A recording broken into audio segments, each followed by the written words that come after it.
What's up, everyone? Welcome to Betamax. My name is Fidel, and joining me on this episode is Eddie and Jose. We discuss the return of Hit 'Em Where It Hurts, how Jose felt playing a show again after so many years of being inactive, and then we get into how we got into hip-hop, some groups that we were into as kids, and I kind of give a breakdown of the Drake-Kendrick Lamar beef for Jose. So here's the episode.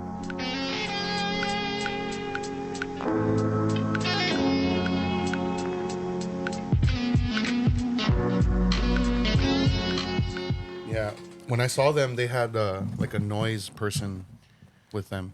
Yeah? Yeah. They didn't do that this time. No. No. No. He was telling me something that they don't use like a certain element to their thing. They don't do it anymore. No. Yeah, no. So I think it might be like whatever, noise stuff they're using or whatever. Yeah. But regardless, Presser is like, That band was sick. dude. Let me turn mine up a little bit. How about you, Eddie? How can you hear us? You hear us okay? I need the volume up or what? Turn my headphones up. Put some treble in it. Reverb. Put some treble in it. So what do you guys want to talk about? The weather. Yeah. It's a nice It feels thing. nice out, like for real it does. Like usually I'm like the one that's like fucking hot and I fucking hate it right now. Mm-hmm. But I think it feels nice. Yeah. That's why I think it's cool doing it with like the garage door open and stuff. Yeah. You can hear birds and stuff. It kind of adds like ambiance. Yeah. Damn, you can hear the airplane too. I know, it's tight. I like the way your mic sounds. Yeah? Yeah. Thanks. What do you got to tune to? Drop F for fuck you. Damn. So how do you feel after the show?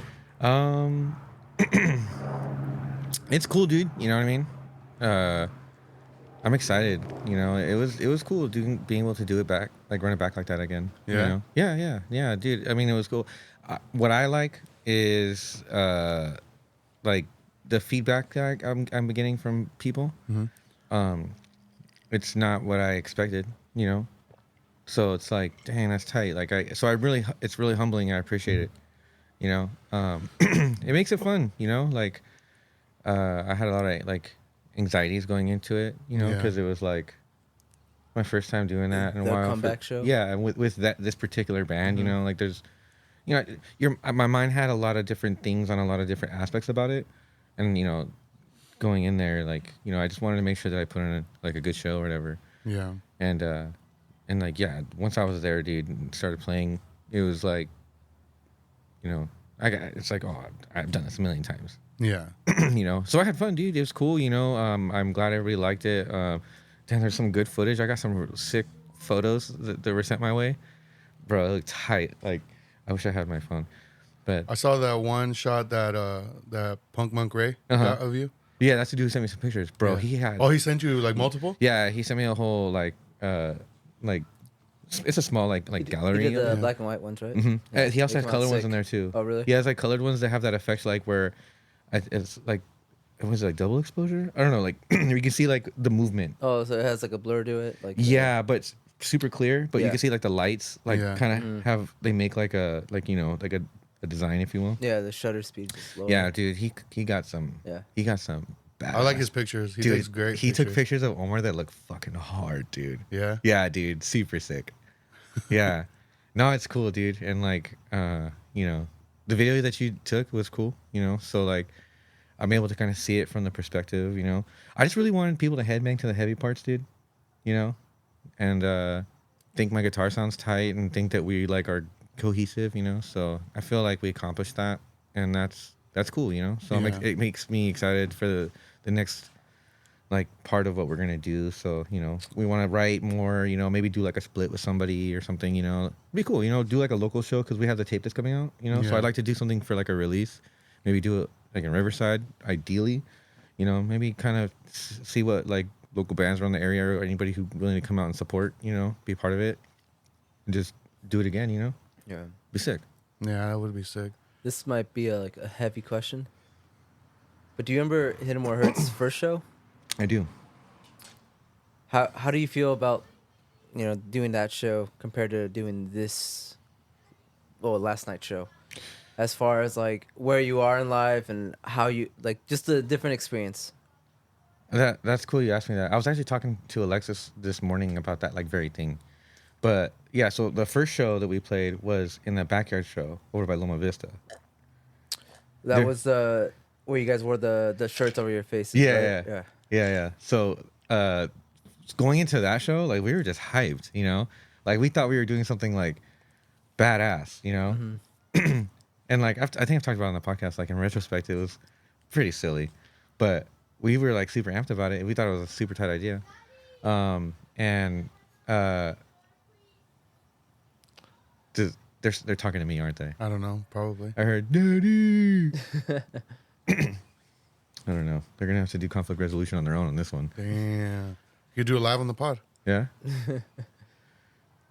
Well, I'd have to get up and go. It's funny that happened because I feel like you were in a completely different. Well, I imagine like Bobby too. Everyone was in a completely different, completely different life. Yeah, like back then, you know, I was like early 20s. Yeah. 19, 20, 21, you know, like, bro, like regularly making a fool of myself, like wandering the world aimlessly, you know, really not making, like thinking long-term ramifications about like anything I said or did, you know. So like I really went like guns blazing, like with that kind of stuff, like with the band, you know, and at that time. Now that I have a family and I've got a career, can we pause that, dude? Yeah, no problem. So, so now that from at least from my perspective, like now that I have a family, right? Like I've spent like 10 years, you know, since 2014. That's when I quit AC/DC and like started like developing like my career, you know, like growing my family and whatnot. So my optics on it are a little changed, you know. So like I have a different approach going into it. So like I'm gonna, you know, I'm more grateful of just being able to be like a part of something, and I want to give back to it rather than just be feeling like I'm just taking from it, you know. Yeah. And you know, so I look at it as like I'm putting like these things that I enjoy doing and working on in like with a style and a sound that I love, and putting it out there for other people to appreciate. Hopefully they appreciate it like I do, you know, because in my perspective, I'm making the music I wish I heard. You know what I'm saying? Yeah. So if I can share it like that with other people who could appreciate it, you know, hearing it for the first time the way that I'm trying to, I kind of feel like it is for myself, it's cool, you know, like that'd be cool. And so it's more like everything has a little bit more intention to it, you know, because this is like what I do as a passion, you know, like I'm not like, so like where I work, you know, like I've devoted myself to like my career, I've developed my craft and all that stuff, you know, but like I'm passionate about my art, you know, I'm passionate about music and expressing myself in the ways that I do it, you know, so it's a part of me that I'm able to kind of like cherish a little bit differently in this point in my life, you know. And yeah, dude, it's just fun to fucking rock and roll, dude. Like, you know, that was fun. It was fun. It was fun. It's been so long since I did something like that. I mean, the last time I did anything like that was in super early 2020, like January 1st or whatever it was of 2020. Like is when I met up with Sergio and George and them out in Arizona, and we did like a last minute little right. AC/DC like set, you know, to kind of honor Magnum Force and Sex Prisoner, you know. And I mean that was 4 years ago, and I hadn't jammed with those dudes. Like I've never had a band practice with Ryan, you know. So Yeah. Ryan met up with us there, and I hadn't had a band practice with George. So like I showed up, I plugged in the guitar, and I played, and it was like, you know, as if we had done it last weekend, you know. So, but prior to that, it was like my last show with AC/DC, you know. Is that nervousness still the same type of nervousness as it was like 15 years ago, whenever? No, it's more of like the nervousness that I feel, or like, or at least I felt like going into it, like yesterday, was, you know, it's a deeply personal project for me, and for my brother as well, maybe for some similar and some different reasons, but like, like, I just want people to just think it's cool, you know? Like, I don't want to disappoint. Like, I don't want to put something out there that's just, like, someone hears it and they're like, damn, this is badass, you know? And it just rips, you know? And then they go and they see us and they're like, man, underwhelming, you know? Like, that would be a bummer, you know? But Bobby said something to me, like, on Thursday that kind of like, oh, man, you're right, you know? He said, like, dude, back in the day, we used to just, like, have these shows coming up. We just did our thing, showed up, didn't give a single fuck, you know? And we just had a good time, we did what we had to do, and then we enjoyed the night and left and went home and did whatever we were going to do. And it's like, how's this any different, you know? I was like, yeah, you're right, you know? Like, that was always the vibe from the beginning, so, like, I should just go and enjoy myself and get more out of my head about it. You know, so it's cool. So, I mean, yeah, nerves, but I'm more excited to kind of just get in the mix, you know, and see cool bands and do the linking up. I'm having a lot of fun with like the production aspect of it. So, you know, the designs that my brother's coming up with, like he hit me with like a bunch of art, you know, and me kind of like collaborating with people to get the merch done and you know, contact like with Aldo with the cassette, you know, that part's fun, you know, getting together, writing songs, how are we going to put this together and like a thing, thinking like, oh, we can do this for like a release or like the release show, we can do something like that, you know, like thinking like production wise, like that's the fun part for me, you know. So like going to play shows after doing like all of that, like I guess like balls to the wall for the production aspect of it, you know, just want people to like it when they see it, you know, or experience it live. So it's like different in a way, you know. So I don't know. It's sick, dude. It's sick. Yeah. Yeah, definitely a different band. It grew up. Matured. Yeah. Matured, yeah, definitely matured. You can hear it in the music. Yeah, I mean, I'm glad you guys think that because, you know, that's kind of like where my head was at when I was, you know, noodling around on like riffing it, like because I wrote Pandemic, Homewrecker, and Pharisee in quarantine. You know, I sequenced the drums, you know, and do you remember when I sent them to you? Yeah. Yeah, like dude, and it's like sick to have it heard back the way that like I heard it in my head when I was doing it back then, you know. Yeah. So it's better than what I thought, and it's cool. I'm having fun with it. Yeah. What's up? What's up, dudes? Yeah, be careful. There's like a fan right there. That door's locked. Huh? That door's locked. He didn't have a game today or anything? No, they had this weekend off. Mm. So the next is next weekend. Mm. We're going back to Moreno Valley again. Yeah. And I think the weekend after that we go to West Covina. Like, and that's like Thursday through Sunday. Have you ever showed Joseph or have they ever seen you play like videos or anything? They have. Jamming out? Yeah. What do they think They about think it's it? cool. They think Yeah? it's cool. Yeah. And like, Do you ever plan on taking them to a show? I'd like to. I wanted to take Joseph to this show, but it was 18 and over, you know, so he wasn't able to. Yeah, and be a last part night of it was at a bar. He's not 18? Yeah, no, he's not. He acts older sometimes. Yeah. Yeah. No. I mean, I saw him drinking a beer the other day. So. Yeah, it was pretty sick, man. No, it's funny because like I'll hear Naraya like play it in the background like unprompted, you know, like they'll ask to hear it sometimes. Like it's cool because like it adds another layer to, you know, like how it's different now, because now like I have like my family who's like supporting it, you know, like they're treating it the same way that I am treating like for baseball for Joseph. It's the same thing, dude. Like rooting you on, they're- supporting you. Like rather than me buying like the hat for the team and all that stuff, it's like doing that, but like for the music and the stuff that I'm doing with the music, you know. Like Yeah. they'll come out here and chill with me, like when I'm just kind of like noodling around on like FL Studio or, you know, like riffing, you know, or just hanging out here listening to music. So, in FL Studio, are you still doing beats, or is it mostly just like Hit 'em or Hurt stuff? It's normally beats. Like the one time I ever did like Hit 'em or Hurt stuff is when I cut the sample that we used at the show, just so I can kind of get it lined up. But typically it's beats. Yeah, Are you gonna incorporate that at all? I'd like to.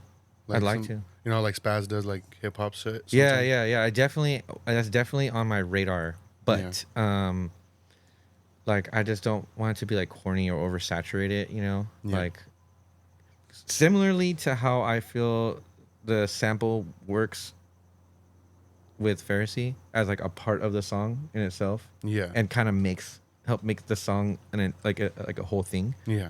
Like I want the beats when they are used to feel like that too. Yeah. Not just like thrown in there to be like, oh, we make beats, or like, oh, we're into hip hop. Yeah. You know, like it's part of the song. no, yeah, like it has to be like honest and authentic. Yeah. You know what I mean? Not just like forced because it's like a cool thing to do. You know, so when I stumble on the right idea, the right beat or whatever, you know, like I'll incorporate it as needed. You know, but that's definitely like in the pipeline, if you will. Kind of like the way Cold World does it in Roaches and Raps. 100%, dude. Because that shit's tight, dude. Yeah. You know,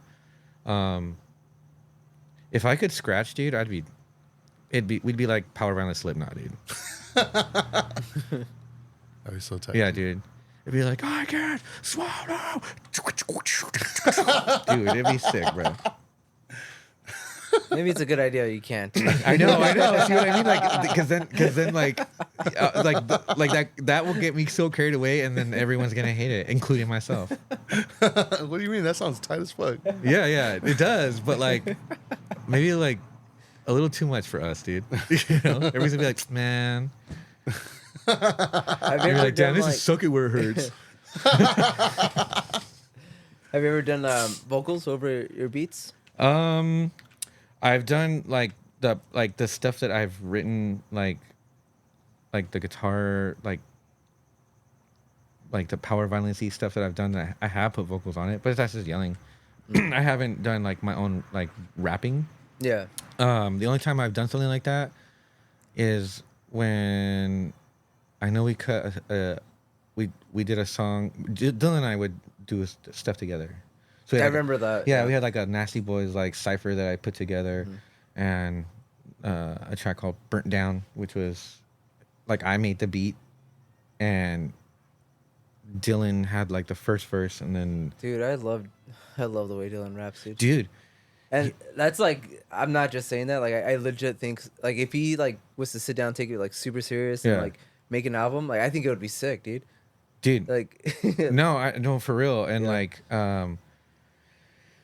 yeah, man, I would love to just kind of like have that be like a project that he and I would work on, you know, like a little like hip hop duo or something. I think like it's a long time coming for that. It really, because he is a really talented like rapper, dude. You know, like he can write rhymes, but like the fact that he can freestyle like super well. That's the thing. Like I've heard him freestyle, and I'm like, I know he's like being funny, but it sounds kind of tight. Like I wonder like what would happen like if he was like really focused on it and like make something like you know it comes from the heart. Like I think it would be.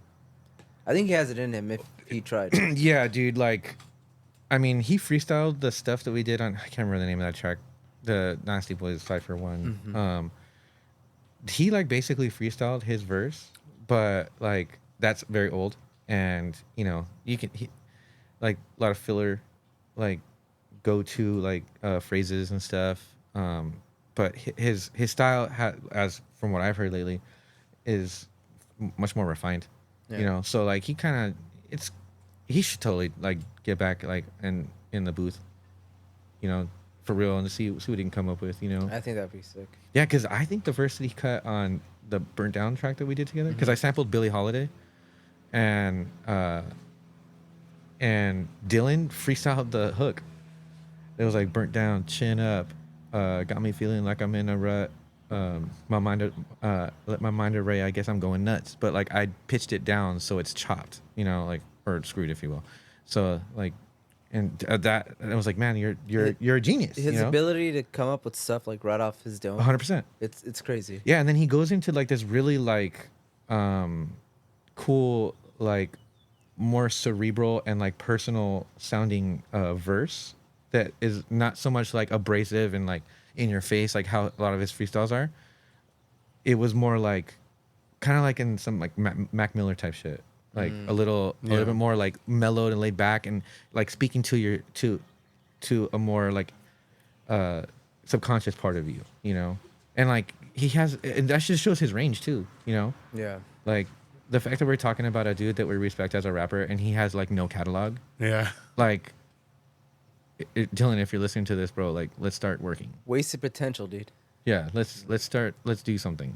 Hey, if you do it, Eddie will kiss you, homie. Yeah. It's on the record, so you can't. No excuses. On the dick. Yeah, Damn, heard it here first. that sounds hot.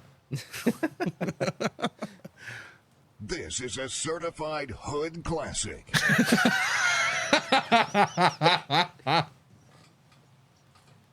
Hell yeah. The fact that you can't hear it is so I know, good. that's what makes it funnier. Oh shit. So now that we got into the discussion of the main topic, like what, like who were like some artists that you would say you take inspiration from when you like make beats and shit? Ooh, that's a good question.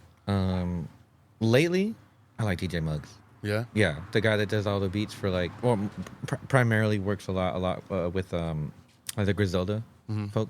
Like that's like a cool style to me, dude. But Q-Tip, you know, like when he's doing like his production stuff, I've always been a fan of those things. Obviously like Alchemist and stuff like that. You know, I'm really into like underground stuff, you know? So like I don't know if people are aware of Saya and Yeshua de Poedi, but like it's a duo from New York, right? Super underground, dude. They do the beats themselves, they do the recording themselves, they do everything themselves, and they rap, you know, and they're both like bomb lyricists, dude. And like the way that you can tell that they're really grooving together with such good chemistry with all of that. It's super inspirational, you know. And of course, like, you know, like Dell, you know, Yeah. like that, like all the like the Deltron stuff, you know, Down the Automator, you know, Premiere, the RZA, you know, like those are like, when I got turned on to all that stuff, it piqued my interest, you know, because I mean, the first like real like hip hop that really kind of just grasped my attention was Visionaries, Hieroglyphics, and Wu-Tang, you know. And so like that level of production, that sound, that style really just, man, I those beats, like I just, you know, I really wanted to be able to make stuff like that, you know. Super, it was new, you know, because all I was hearing at the time was like Hey Ma, you know, Yeah. and like Grinding, Yeah. you know, which are like, dude, the heaters, they're on my playlist, you know. But like to hear something that had equal to, if not more substance, but like was not something that was easily accessible like on the radio like I was at the time, like I had to dig, you know. I had to do the punk rock thing, so like I had to learn how to be like, when I was getting into punk rock, it was easy for me to like hunt for music because I did that with hip hop stuff, like when I had to find underground shit, because I mean, Yeah. I wasn't like all up on the internet like that. Do you remember those catalogs that you like your parents or whatever would get in the mail, where like, oh, like 5 or 10 CDs for like a penny or some shit? Oh, You know what I'm yeah. talking about? And that you would get them mailed to you? Yeah. Yeah. So I put in an order with one of those one time, and I got Will Smith's game was is it Getting Jiggy With It? Is that the name of the album? I think so. Yeah, there was a blue cover. It's not Millennium. Is that some Big Willie style? Big Willie Style. Big Willie Style. That one. It was that one. I got that one. Big Pun's Capital Punishment. Oh hell yeah! Mace's Harlem World. And then I didn't recognize any of the other ones. So I just picked some random ones. It ended up being like a Tucanes de Tijuana CD and a Natalie and Bruglia CD. The Los How old were you? Huh? How old were you? What How grade? old was I? I want to say this was like in 1997. 97, 98. So you're like, I was like 10, 18? maybe 9. Yeah. Fuck me. I was like 9 or 10. oh shit. Because at that time, all I would listen to was like shit my sister would be playing whenever she would get ready. So at this point, you weren't even to like Slipknot yet. No. Oh, they weren't even that big of a thing yet, huh? No, they weren't a thing yet. No, not at all. That wasn't. They didn't start making like music that I remember hearing from them. Until 99. Yeah, until like 8th grade ish. Yeah. I was in 6th grade because of Victor. Victor's the one that showed me. But yeah, before that, like my sister, whenever she would get ready, she'd be playing things like a lot of R&B. So like SWV, Total, TLC, you know, shit like that. And I loved TLC because it had more of like a hip hop sound to it. I was obsessed with that album, Crazy Sexy Cool. Dude. And I remember being obsessed with the first track because there's a guy rapping on it, and I was like, who the fuck is this? And it's fucking Five Dog from Tribe Called Quest. Dude, that's sick. Yeah, so like I was obsessed with that album, and that's the album that introduced me to Tribe. And then that's when I realized like a lot of the artists that I listened to were like East Coast artists, because I wasn't really into like the West Coast like gangster rap stuff. I was more leaning more like hip hop R&B from the East Coast. Yeah, but you got like super into like that West Coast stuff. Later, like in high school, I got into it. Yeah, like early high school. You made it seem like that like you were banging that stuff for like a minute, dude. No, the West Coast shit. Yeah. No. Yeah. No, not at all. Like I was almost convinced you were a gangbanger, dude. Well, I mean, I used to. How did I used to dress the fucking baggy ass tall white tees? Dickies or what? Dickies double knee shorts. Yeah, yeah, yeah, Big pun. yeah. I mean, my sister would constantly like talk shit to me because I was a fucking crybaby as a kid.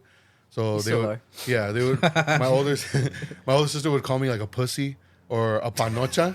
Damn. It hit different in Spanish, dude. So my nickname from them when I was a kid was Big Pan. Dang. Because I was obsessed with Big Pun. shit. So Big Pun. Big Dude, that's Pun, funny, yeah, dude. Big Pun. See, all growing up, I've always had nicknames. That's- I've always had nicknames, That's funny. Even as an adult, dude. even as an adult. Power Violence Fidel. Two Cokes Medina. Two fucking D-Lo, dude. But yeah, what like genre would you, or like what coast were you leaning towards, Oh.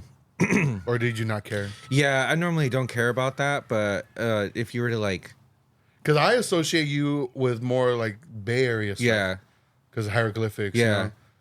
yeah, like New York and Bay Area stuff has kind of normally been like my, like where I spend most of like my listening tourism. Because I didn't know about hieroglyphics until I met you. And like that's when I realized like, oh, I've heard some of these songs before, but I didn't know who it was. Yeah, yeah. Like Souls of Mischief, like 93 Till Infinity. I've heard that song since I was a kid, but Yeah. I didn't know who the fuck that was, so, until I met you. Okay. Yeah, Yeah, that's tight. yeah, That's tight. I'm glad I was able to put you Thank onto some quality hip hop, dude. yeah, dude. So whenever I hear groups like Living Legends, also, Yeah, like they're from the Bay too. yeah, and Visionaries. Visionaries are from LA. Well, like Living Legends, Visionaries, and Hieroglyphics remind me of you. Yeah. Yeah, whenever like that comes on, like on a playlist I'm listening to, it's like, oh, there's Jose shit right here. Damn, and I change it. I fuck with that. you change it. You're like, it's like you never knew. Nope. What about you, Eddie? I only know that you like Nas. Yeah, I think my brother was like really into rap, Yeah, so I think you listen with. Is your to brother Nas. older? Yeah, Okay. yeah, and I think that's how I discovered like Nas, and from there, not surprisingly, I think it was like Wu-Tang Yeah. that I got into. But it wasn't really till I heard Gangstar that like everything like I was Yeah. like, oh, this is like the sickest thing I've ever heard, hip hop wise. Yeah. And that's when I really started paying attention to like lyrics. Yeah, just because I mean, Gangstar to me will always be my favorite like hip hop group. yeah, And yeah, I didn't really get into it as much as you guys, so I'm not like hugely influenced by it, but I did get into a little bit here and there. But I wouldn't be able to tell you like guys like, oh, who produced this, Oh, yeah. who's this, or who, Yeah. anything like that. But I mean, I just dabble in it here and there. Yeah. Little. Because it's very like straightforward and like face value to you. Like, does it sound tight and I like it? Yes. Yeah, yeah. Is this it's boring? Like it's not resonating with me. Not Yeah, yeah, and that's how I see a lot of that music. Hmm. It's not like I don't know, I guess like hardcore punk to me where I can like digest everything. Like to me, like hip hop is very much just like if I play it, like I'm focused doing something else. Mm. You know, like every now and then, like I'll bump it in the car, but it's not like on the level where you guys are listening to it. you know? Yeah, yeah. Would so do you have like a hip hop song in mind that you would put on like before like you're about to say, like you're about to go and get into a fight with somebody, right? Oh. Like the song that plays in Dang. the song that comes in your head, right? Like I know the song. right. So no, check this out. Would it be fair to say that the first song that would come to your head would probably be like a hardcore song, like something hardcore, something punk, right? Oh yeah, for sure. Off top, right?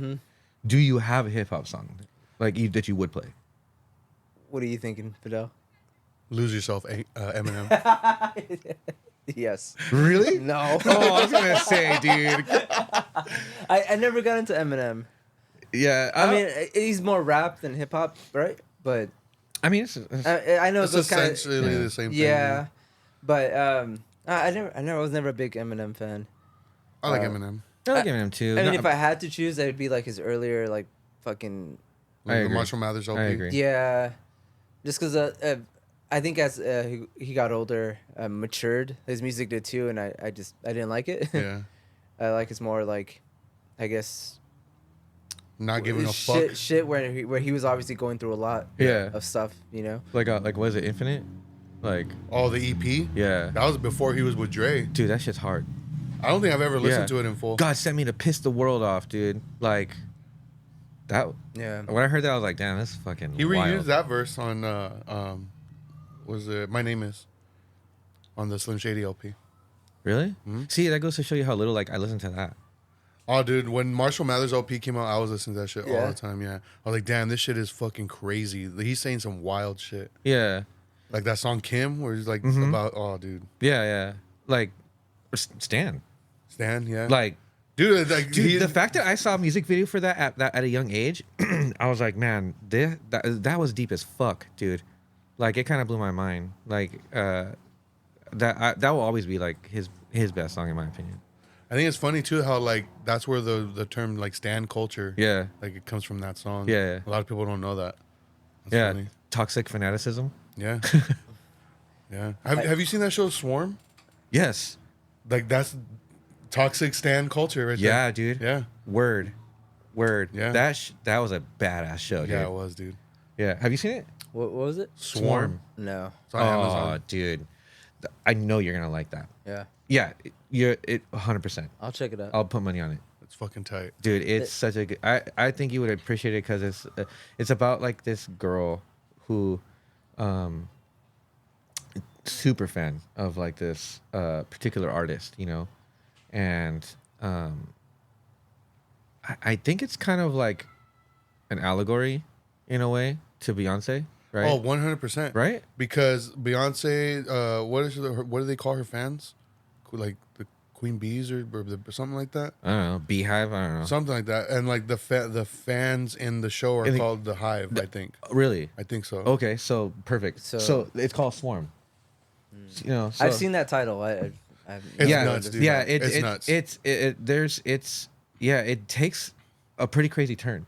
Yeah. Like her level of fanaticism takes such a crazy turn. I'll check it out. Yeah, dude, you'd like it. Yeah. Now that I'm thinking about like what you asked me earlier, Uh-huh. I feel like it would have to be like a demigod song. I'm not surprised to hear that. Only because like I remember at one point when I was hanging out with Bobby a lot, he was like obsessed with the demigods. Yeah. Yeah. Like subtitled Apathy, and he would always show me songs. I'm like, dude, this is like the sickest thing I've ever Yeah, heard. yeah, Like I don't know. Like it was just fun music. yeah, 'Cause all it was just talking shit. yeah. Like just straight up talking shit, talking about killing people. Yeah, like yeah. just the worst shit ever. Damn, Throwing, that's, that's fun to you? They talk about throwing grenades in baby carriages. Yeah, dude, like it's so like giving kids like low self esteem, like just Yeah, dude. talking shit to them, like Yeah, and dropping like serious words that'll get them canceled. For yeah, sure, yeah, you oh know? for sure, for But sure. like, dude, like, yeah, no, I know what you mean. but like the beats were like they hit. yeah, yeah. and I'm just like I was like, man, this is so tight. Like Yeah, this is, like it's the title track off their self-titled album has that sample for the Phenomena. Oh yeah. No. Dude, like they're really good at that. Yeah, dude. Yeah, those are good beats, dude. Like that'd be another. I know that Apathy works with like I can't remember the name. Something the Skrilla Gorilla. Like he did Apathy's like second record. I don't know. I don't know if he does all the beats for those guys and stuff, and Demigods is a super group. Yeah. So I'm surprised. Do you like Jedi Mind Tricks? I got into them for a little bit. I don't remember what album I listened to a lot. But yeah, like all that kind of hip hop. That I think that it's all sick, dude. Yeah. I like Have you it. heard Styles of Beyond before? Styles of Beyond is sick. Styles Oh, of Beyond. dude. I got tight. into them because of Tony Hawk. Dude. I was gonna bring that up because as much as Tony Hawk influenced like the aggressive side of music that I listen to, it also influenced a lot of the hip hop I listen to because of Tony Hawk, I discovered DJ Premier because I didn't listen to Gangstar at first. I listened to Loop Pack, and they have that song. Fuck, what's the song? They have a song on Tony Hawk soundtrack, and that album is produced by DJ Premier. Wrong. That album by Loop Pack was not produced by DJ Premier. I misspoke. It was actually produced by Madlib. Don't know how I fucking confused that, but yeah, it was Madlib, not DJ Premier. And the song is called When I'm on the Mic. I got the vibe, check 1 2, check 1 2, the vibes with this now. Back to the episode.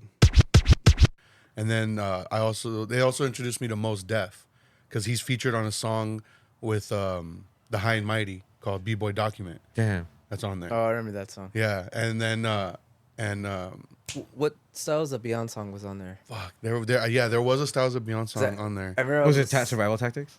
It might have. I mean, that's like the one that everybody knows. I think it was more of an unknown song.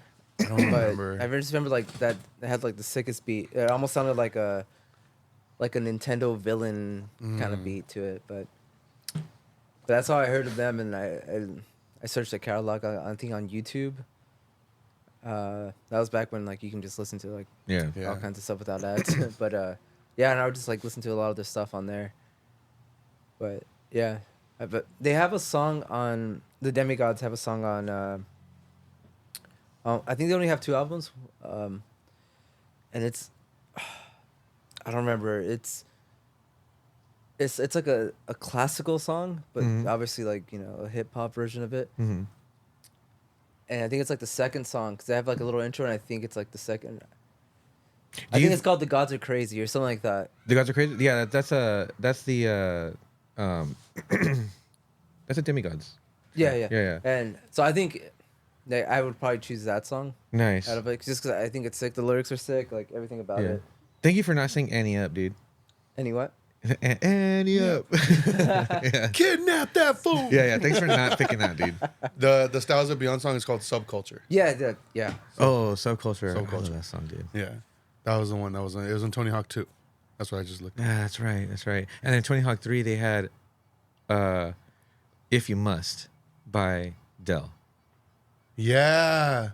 That was a dope ass soundtrack Yeah. too. They Yeah. had like the Ramones on there. AFI. Yeah, that's the one that had the Boy Who Destroyed the The World. Boy Who Destroyed the World, dude. Yeah.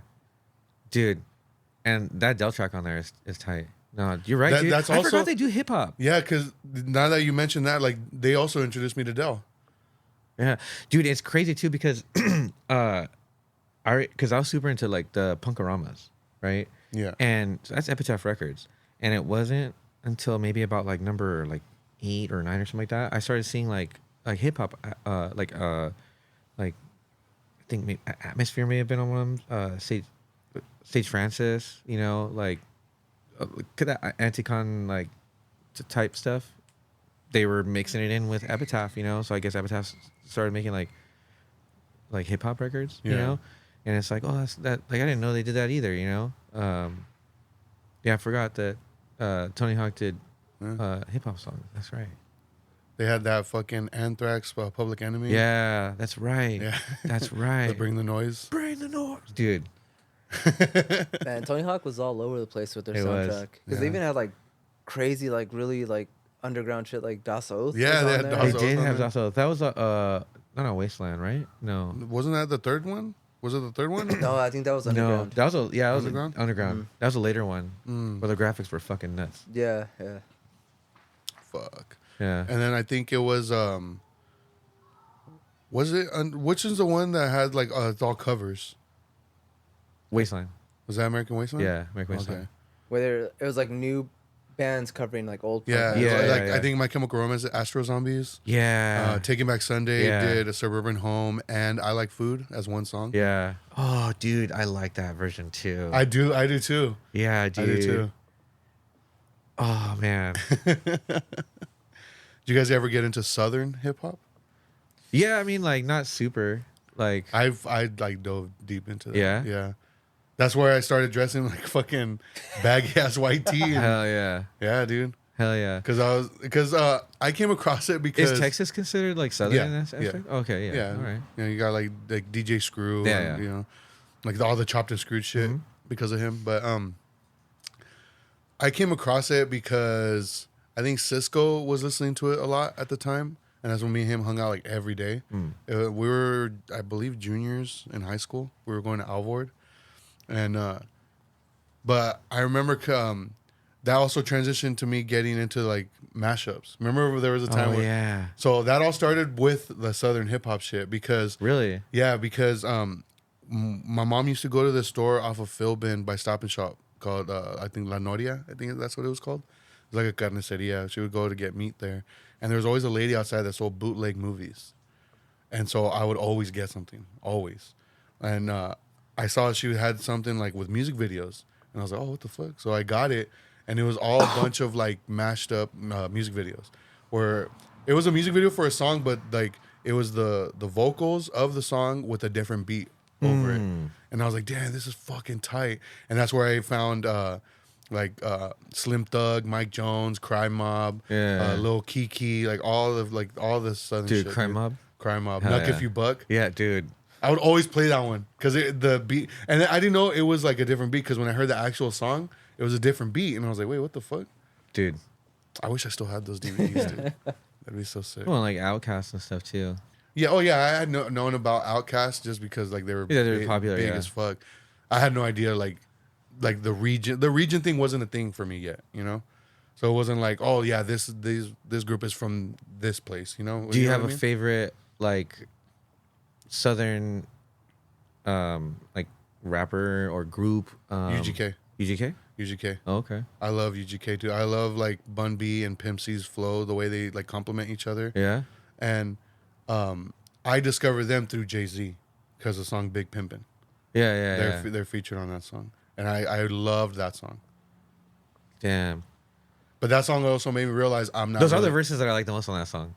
What's up? Those are the verses I like the most. on That's that what I was song. going to Yeah. bring up because that's the song that made me realize I'm not that big of a fan of Jay-Z. Weird. Like I'm just like whatever about him, you know? Especially that song. Yeah. That's just tight too. Yeah. Yeah, but then like they did that feature on sipping on some scissor with 3-6, and like I was obsessed with 3-6 too. Damn. See, 3-6 Mafia is the shit, dude. Yeah. And they're from Memphis. Yeah. Damn. Oh, that's considered southern too, huh? Yeah. Oh shit, that's tight. So yeah, I guess I do fuck with it like more than I think, but I'm not as knowledgeable about it as like, others. Yeah. Yeah. Do you have a favorite southern hip hop song? Doesn't have to be like UGK, just like in general. No, it is a UGK song. Oh, really? And it's like not even one that's like you would think like it's not one that you would like bump because it's kind of a sad song. It's called One Day by UGK. Yeah. Yeah, like the like message I guess behind it. They're like talking about just like reflecting on life type of shit. Cuz they like talk about like going to jail and like just questioning like kind of questioning God too in it. Because there's a line where he says where Pimp C is saying to God, why do you let these killers live but take my homeboy's son away? Like shit like that. Yeah. Damn. I'm laughing because mine's like the complete opposite. Yeah. I was gonna say half on a sack. Dude, hey, that is a that good the one? song, Is that dude. the one where he has that line where he says, "We gonna fuck her in the back of the bus, then fill her nose up full of that dust." Yeah. Damn. What? That song's hard, dude. Dude, My that song Side to Side is another sick one, dude. Yeah. my all-time favorite is "Whoop That Trick." Damn. Whoop that trick, dude. I wish I was like an actual song though. Like it's part of the movie. What do you mean? it's an actual song in my heart, homie. Dude, I listen to that. That would be my fight song. I feel like that falls like with like Eminem's like what is it, Lose Yourself? Because that was made for the movie, For right? the movie, yeah. So I mean, it kind of goes hand in hand like that. Yeah. And you know Terrence Howard doesn't get paid any money for that I remember seeing something like that. That's why it's not on streaming. Yeah. Because he's the one rapping on it. Yeah. I mean, even though it was written by, I think it was DJ Paul from 3 6 Mafia. Yeah. He deserves to, like, that's fucked up. Yeah. Because, dude, I'm telling you, that's a dope song. Yeah. Dude, like I just go baptized. Like, dude, that shit's hard, dude. Dun, dun, dun, dun, dun, dun, dun. Dude, That's just I don't think you suckers recognize I am playing hoe. Dude, like, that shit is so hard, dude. See, that's Southern That hip hop. movie's tight. Yeah. Ludacris is in that movie too. Yeah. I want to watch the movie again. Yeah, that's a good ass movie. It's a good movie. I used to have the soundtrack on vinyl. I don't know what happened to it, honestly. Damn. I don't even recall, like, the rest of the soundtrack, dude. I just got the soundtrack for that song. You be same. Yeah. Same. It Like, just overshadowed everything else. Yeah, right? dude. Yeah. yeah, dude. It was like, Well, it had hear that it. one and Hard Out Here for oh, a it's Pimp. hard out here Yeah. for a pimp. Do you know who was really into that song, dudes? Or that album? That Sergio. Yeah. Yeah, dude. That's how I got into that shit, dude. Because that was his stuff too. Like, give me like a hard out here for a pimp. It's like, dude, shut up, dude. Damn, dude. Yeah, no. Whoop That Trick would be my favorite one, and it would also be my hip hop fight song. Yeah. Yeah, for sure. Hip hop fight song. Yeah. What's yours? I don't fight, dude. The hypothetical fight that you would get in, that you had to, like, psych Slap on my yourself knob. up. I guess I didn't specify what kind of fight. Oh shit. Yeah, Fidel's winning that one though. Do you have a favorite group? Yeah, the Visionaries for Visionaries? sure. Yeah, that's my favorite group. It's like, for what's the word? Sentimental reasons too. There's a lot about that group. Like, I see them all the time, and like when we go to, like, my cousin and I, because he's the one who got me into that. So, and like him and I have always vibed on that, and we go to see them play as much as we can. And when we're there, like, they recognize us, or at least, like, when we're at the merch table, they're like, "Oh, what's up, guys?" And like, we're not like homies with them or anything, but like they recognize us as people that they know come to their shows, You've got like constant. Yeah, and it's fans. cool, and they're so, like, down to earth and grounded. Like, the last time I saw them play was at the Knitting Factory, which is, I thought, closed down, but they have like a new spot. And it's super dope. It's I can't remember exactly where it's at, but it's in LA, and it's on a second story, right? And so you walk the stairs right when you get in. It's like the big stage. This is the stage with the big, like, standing room area, and it's kind of like narrow but pretty wide.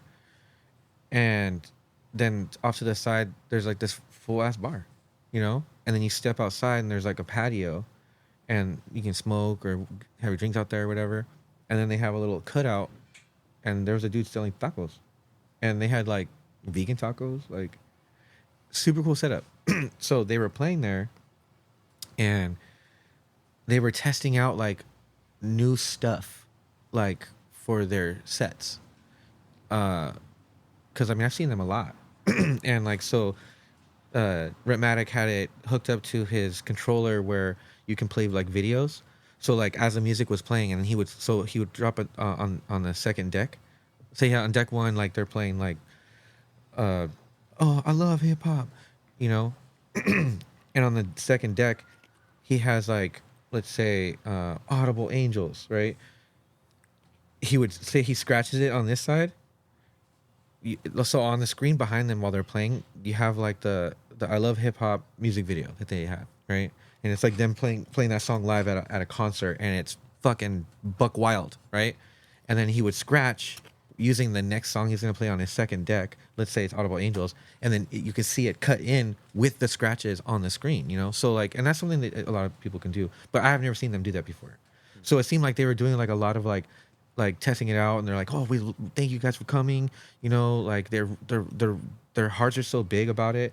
And then like they brought in like dudes from the Shapeshifters, like because they were all there. So they like I got to see like Shapeshifter songs, you know, and I've never seen the Shapeshifters before, and I love that fucking group, dude, you know, and I don't know. So there's a lot about that group that isn't like they're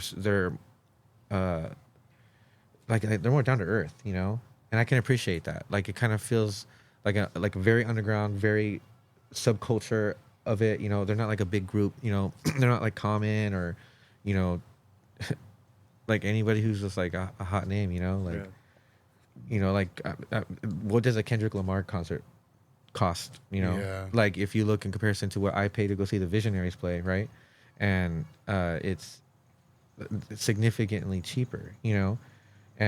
But like you can walk up to them, you can talk to them, you can interact with them, you can, you know. There's that like intimacy with them. There is an intimacy, and it reminds me of like how it feels being in the punk scene, like at a punk show, watching punk bands. You know, there's no different. Like, dude, I remember seeing the Visionaries at Cal Poly Pomona, right? They did a free show, bro. That shit popped off, bro. There was stage dives, like a circle pit, like while they're playing. Like 2Max is like circle pit, you know, like, and there's like. You know what I mean? Like, it was tight, dude. Like the energy that they bring in the room. Did you go to the show when they played the Hieroglyphics in downtown? No, dude. Hieroglyphics was the headliner over here in downtown Riverside, right? I thought the Visionaries stole the show. Yeah. Their energy, they come out guns fucking blazing, dude. Like they are so like cool to watch, and I love the music. I bump it in the car with my kids. You know, like Joseph, like he one of his favorite songs is "If You Can't Say Love" by the Visionaries. You know, so yeah, they're definitely my favorite group. You know, for a lot of those types of reasons. But you know, obviously I have like others. You know, like that are like my like the ones like you would say the ones you kind of like you associate me with when you hear it. You know. What's yours? Like in general, yeah. Favorite like hip hop group, Tribe. Hell yeah. Yeah. Hell yeah. Ever since I heard Tribe, like from TLC, like it's funny that it came from there for me. Yeah. Because like I loved that first song on Crazy Sexy Cool so much. I was like, I need to find out who this guy rapping is, and then like I was like scouring the booklet because it was a CD. It was my sister's CD. But I remember she had it like cut up, I think, or something, because I think she had it up on her wall or something. I don't know, something like that. But I ended up finding out it said like all additional vocals by Five Dog of ATQ or whatever. Yeah. You know? And I was like, what the fuck? Like, what's that? And like, we didn't have internet. Like, we didn't have internet at our house, and so I had no idea of how until I started watching the Wayans Brothers, the show. And the theme song, I was like, damn, this is like, I like this. And then at the credits, it said theme song by Tribe Called Quest, Electric Relaxation. And I was like, okay, that sounds similar. Yeah. And I don't remember exactly how I actually came across. I think the first album I came across was Low End Theory. Might have been. No, it was Midnight Marauders. It was Midnight Marauders, because that's the one that has Electric Relaxation on it. But I just listening to it nonstop, dude. Yeah. And it's actually Did you get that album first? Yeah. For that CD. Song. Honestly, yeah. Yeah, but because of that. Because of the Wayans Brothers. Because of that specific song. Yeah. What was the other song on that album that you were like, oh, for sure? It wasn't actually a song on that album. Okay. What song was it? But that album did make me want to buy Low End Theory. And it was Low End Theory that made me be like, okay, this is my group. Got it. Because, I mean, Bugging Out, Excursions. Hell yeah, dude. You know, dude. And I it's funny because, like, I love Dr. Pepper. And, like, Fife has that line, like, I drink a lot of soda, so they call me Dr. Pepper. That's why I started drinking Dr. Pepper. And then I stopped drinking it because I, like, got, like, into Pepsi. I don't know, it was stupid. Stupid shit. But then I started drinking it again when I started hanging out with Cisco more because he drank Dr. Pepper. And that's all he had at his house. So, but Tribe Called Quest is the reason I love Dr. Pepper, basically. That's fucking sick, dude. Damn. Oh, and then like Q-Tip's like Vibrant thing, like. Oh my god, dude, I love that song. I mean, who doesn't? Yeah, my sister would always bump that song. Yeah, it's like you like.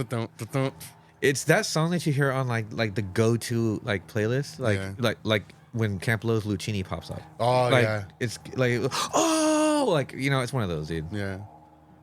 Yeah. Down. Little girl, little bitty girl. Yeah. Biggest thing in my itty bitty world, dude. And it's bars too, dude. Yeah. Like I love that song. Yeah. Yeah. I like Q-Tip's voice. Like it sounds like he kind of sounds like mousy. Yeah. I know what you mean. I know what you mean. Yeah. Yeah. Yeah. He has like this tone to him that's like, like obscure jazzy instrumentation in itself. You know what I mean? It kind of helps add that element of character to that group that makes it so like great and iconic. Yeah. You know what I mean? Yeah. Like he has a great like presence with that like the way his style and his rap and his voice. Yeah. But Fife though, dude. Yeah. The 5 Foot Assassin, dude. Yeah. Dude. I think that's also why I like gravitated towards new metal when it came to like aggressive music. Because they incorporated like the scratching, especially Slipknot. Yeah. Especially and a lot of their but even outside of that, like a lot of it does sound very like hip hop in a way. Like some of like the rapping, it's rapping in a way. And then you have like bands like Limp Bizkit, Yeah. who like kind of do the same, and then Kid Rock, I guess, but yeah, dude, like for sure. But Slipknot does it hella good. What do you think of Linkin Park? Oh, I love Linkin Park, dude. Yeah. What about you? I never got into them. No? I never like I don't hate them, but I never. Have you actually like sat and like gone through Hybrid Theory? Probably just like the known songs. Or like Crawling. Crawling in the end. In the end, Yeah. One step closer. One step closer. Yeah. Okay. No, dude. It wasn't my thing, but yeah. You should try and revisit it and listen to it all the way through from beginning to end. I think if anything, I honestly don't think he's gonna be into it. No? No, I think if anything, he might find some stuff on the remix album, Reanimation. Oh, okay. Have you ever listened to that? Not nearly as much as I have Hybrid Theory. I think you would love Reanimation. Yeah? Like it's a lot of the Hybrid Theory songs, like remix and like some unreleased songs remixed. But dude, they have like crazy features on there. Damn. They got Black Thought, they got Alchemist. Oh, dude. Zion That's I. so sick. I love Zion I. Dude, it's Yeah. really fucking good. Rest in peace, Zumbi. Oh, I know. I saw last year, right? Yeah. Yeah. Did you read what happened? Yeah. They Fucking weird. No, I think there was like they initially said it was due to COVID. Yeah. But it was only because I guess they had to buy time before they could make any type of like public Yeah. statement about what really happened. He And like was, choked out a guard, right, or something like that. yeah, it was police brutality. Yeah. Yeah, it was police brutality, and he was a very like that was kind of like his thing. He was very much what his platform was. Yeah. Like police brutality, and that's just how he got it. Dude, super shitty. Yeah. Super shitty, dude. Rest in Yeah. peace, Zumbi, dude. Zion I is a. For the fucking longest awesome time, I thought Zion I was one person. Yeah. Yeah, for the longest time. Yeah, it's two people. It's like an atmosphere. Yeah. There's an ant. That same thing. Yeah, For the longest time, I yeah. thought Atmosphere was Yeah, one guy. it's Slug and Ant. Slug but and Ant, Zion I is Zumbi and why is it slipping my mind? I can't remember the. Slipping my mind. I'm gonna look it up. That's why I brought this here. Do you ever get into like Zion I or like Atmosphere or anything like that? Atmosphere, I've heard like the hits too. Because like Atmosphere is another one from Tony Hawk. Yeah. I'm surprised you don't. I'm actually surprised you don't fuck with like Atmosphere or even Idea more particularly. I think Because of I've how heard, like yeah. how like dismal like it can get. Like it's very real, very like Yeah. Yeah. Atmosphere more so is like, I would say is more like emotional, more like, because there's a lot of heartbreak stuff, Yeah.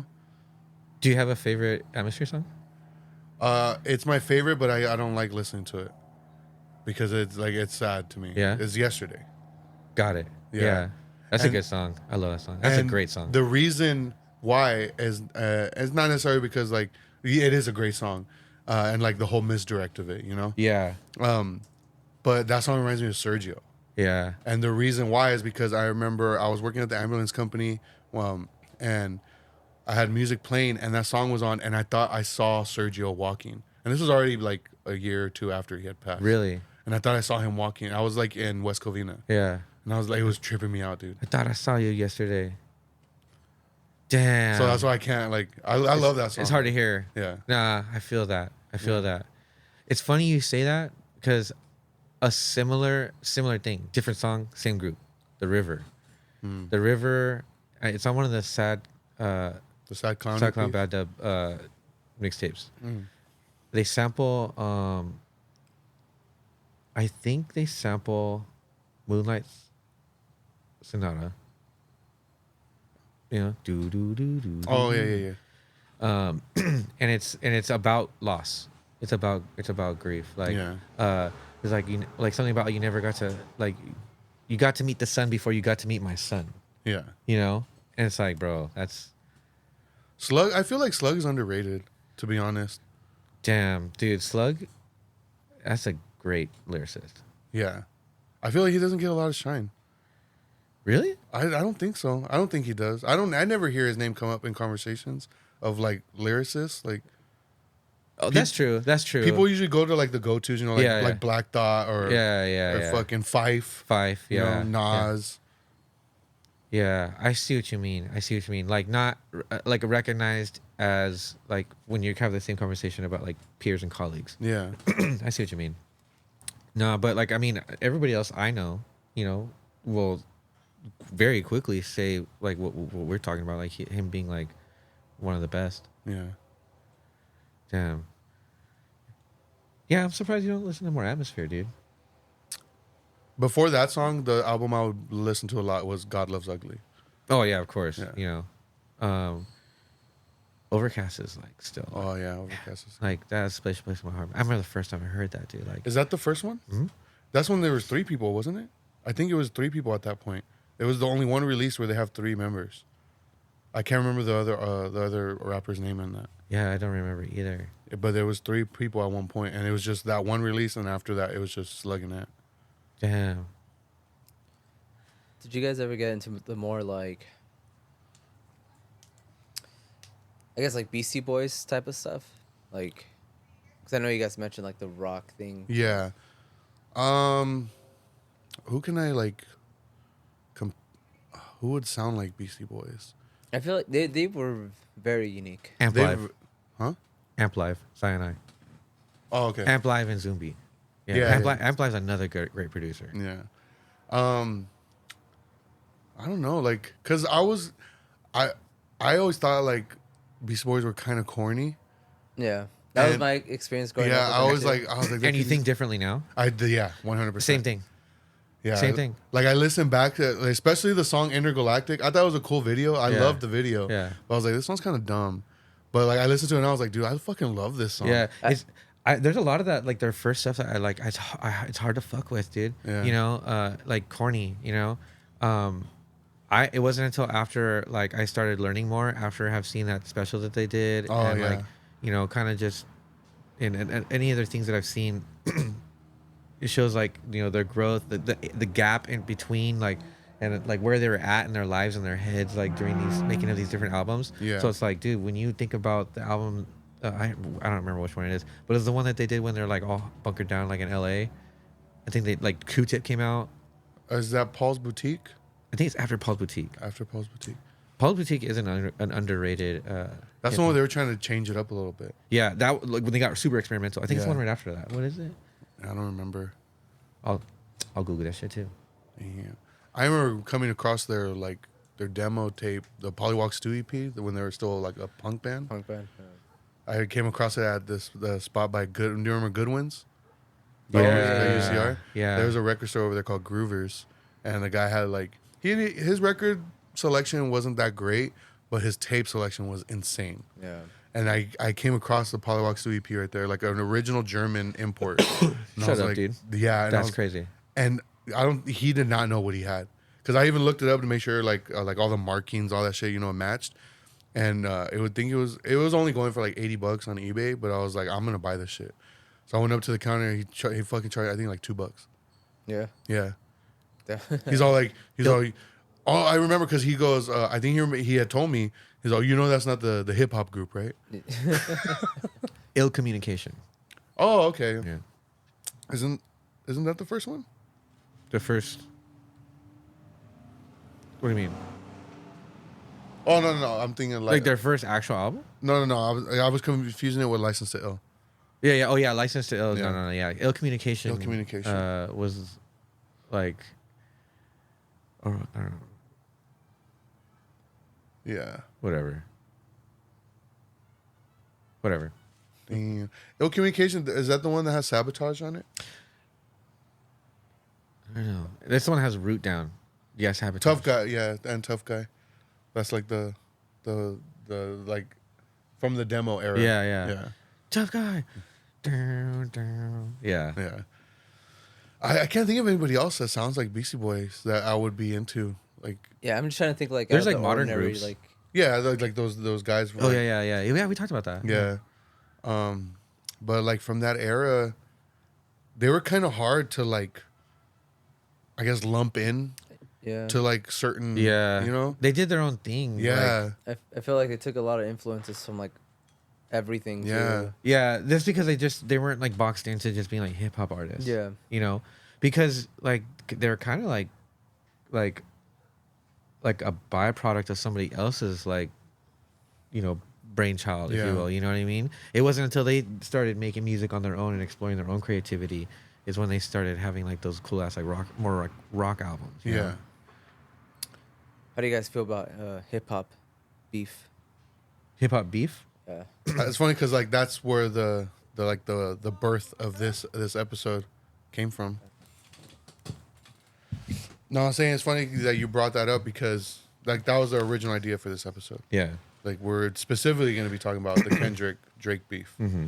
But I mean, by the time even at this moment, it's already kind of Fizzling out. fizzled, you know. Yeah. And when should this be coming out? In like 3 weeks, Dude. so 3 weeks from today. Yeah. So, Drake's been cooked already, so Yeah. like, dude, this is gonna be like an afterthought. yeah. I like beefs. I like it's entertaining. You know, there's drama. Yeah. Like I've always been into it. I was having this conversation with a coworker yesterday or the day before, it might have been, but like the one I grew up on was the Jay-Z Nas one. That's the one that was like prominent in my childhood, I guess, because like the NWA Ice Cube one was in '91. I was fucking 3 years old. So, but I like hip hop beefs. Yeah. Same.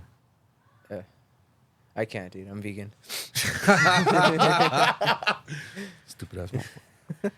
And then you like how deep did you dive into the Kendrick and Oh, dude, I took a course. yeah? I took a fucking course, dude. I followed along like No, dude, I but was not I can't say that it was like there was a cork board and red yarn, you know what I mean? there might have been in my house, dude. That's what I'm saying. Like it is if you look at my suggested YouTube, like it's all this explained, like all this bar explained, like and it's from like all those. The reason why I brought this out like this, like that, is so like I can ask you the questions, dude, because I'm excited because like you're the expert now, dude. So I'm so out of the loop on this. I don't listen to either. Yeah. Fidel sat me down, dude, and I feel like I'm an expert now. Really? Because you explained everything. Like you went through the lyrics. So you're hip, you're more hip to it than I am too now. Oh shit. It got me into it. I'm like, damn, this is rowdy.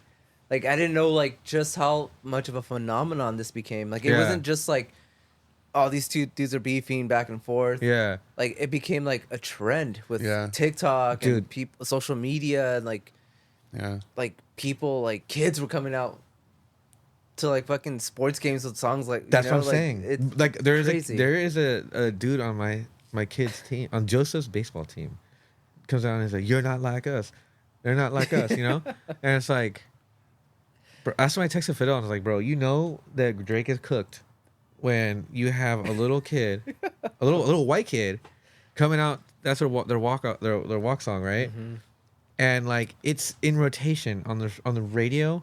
You know, and it's being played People like in as sports, clubs singing dude. along, It's yeah. like it's a heater, dude. Like it's going to outlive the beef, right? Oh, 100%. So like there's no coming back from that. I mean, at least for like, how I see it, you know, that shit is like No, certified. there is no. Dude. That's a certified banger, dude. Yeah. Like it's a classic, instant It's a classic. certified hood classic. Yeah, dude. Nah, it's already too late. Gangsta Brazil.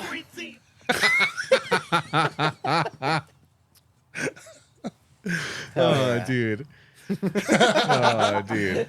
Nah, dude, like I was so immersed in this shit, dude. Like I'd get home from work and like I'd make myself something to eat, and I'd go on YouTube and watch like analysis videos. And what was crazy about it is because like it was intense because like Yeah. as it's you're just like, oh shit, and then like say you're looking into it or you have like a breakdown or whatever, then the next thing just fucking drops, you Yeah. know? Like it was kind of hard to keep up with at one Yeah. point, you know? Damn, dude, that's crazy that I wish I would have taken more time to dive into it so we can get the specifics. But I guess you guys could put me onto a bunch of shit. Dude, it's like so. Do you want me to like when it actually started, like, or Just do like maybe like key points. Like Yeah, the maybe big- like so. Let's put it like this, like for or else we'll be here for like 2 hours. Yeah. yeah. I'll try to like skim through Yeah, it. yeah, just so like if people are listening to this and Yeah. and they happen to be out of the loop for that, like Yeah. they can kind of get the Because gist. a lot of people are wonder like when did Drake and Kendrick kind of like fall off? Uh-huh. Because I mean they've done songs together. Yeah. You know, and like they've shown each other love before. Yeah, like you poetic know? justice. Yeah. So that's another one I like where Poetic Justice is like there's a theory that Kendrick did that song and kind of tricked Drake into like dissing himself by being on that song. So like I haven't gone back to listen to the lyrics, but it's in the wording apparently. Yeah. Well, wait. So he's saying that like he was so like next level that he Premeditated it. Yeah. years before this occurred. So apparently Kendrick's hate for Drake started when Drake took Kendrick on his first tour. Okay. Because that Drake was already an established artist at that point. I think it was like 2011 or something like that. He was already like That's like what? Thank Me Later. I think so. Okay. And that was like that's a good album. Yeah, and I think Kendrick was like either had just put out or was about to put out Section 80. Okay. So, like I guess the label wanted Drake to take these two other artists on tour with him, but he like championed for A$AP Rocky and Kendrick to be on the tour instead Okay. because they're up and comers and he liked them. Yeah. So he brought him on tour, and the theory is that that's when Kendrick found out that Drake uses like a shitload of writers. Like a lot of his shit is like written from other people, you know. Because he was privy to that information now. Yeah, so like he lost respect for him because of that, you know. Okay. So that's where people were saying like it started, like his hate for him. Oh, okay. And so like Fair enough. Yeah. And so like throughout the years there's been like little jabs here and there. It's always been like friendly competition type shit. And then Kendrick had did a verse on Big Sean's song Control. I don't know if you remember that song. Oh yeah. And that's where he was like name dropped like Mac Miller, even Big Sean himself, J. Cole, Drake, like, and he was saying like I got love for you, but I'm trying to murder you. Like it kind of dissing him, but like a friendly competition type of way. Yeah. And everybody thought like, oh damn, that's tight, you know, like cool. Drake was offended by it. He was the only one that was like in interviews was like, oh, you know, that's. He's like, yeah, he's over here like talking shit in the song, but like in person, it's all love. Like, so what is it? He took it as like serious, where it was intended to be like a friendly like competition type of thing. Yeah. He even says in the song, I got love for you, but I'm trying to murder you. Like, you know what I mean? Yeah. It's like, we're not enemies, but like we have to compete in this industry. Yeah. Makes sense. So he took it as like that shots were fired. Yeah. But he never responded in the song. So, and I guess like the whole thing was Kendrick wanted Drake to be the first one to respond in the song before he went at him. And then like just the years went on, and then all this weird activity from Drake happening. Yeah. And then like getting mixed up with other beefs. Yeah, and like the whole Pusha T shit. Yeah. You know, and like the Meek Mill one. Like the Meek Mill one is the one where it became public knowledge that he uses ghostwriters. And which, I mean, it's not really like a I guess a rare thing. I guess in hip hop it is, because people were saying like, oh, like there's been other rappers that use ghostwriters, and like, yeah, but the guys that have been known to use writers, like Dr. Dre doesn't write his own raps.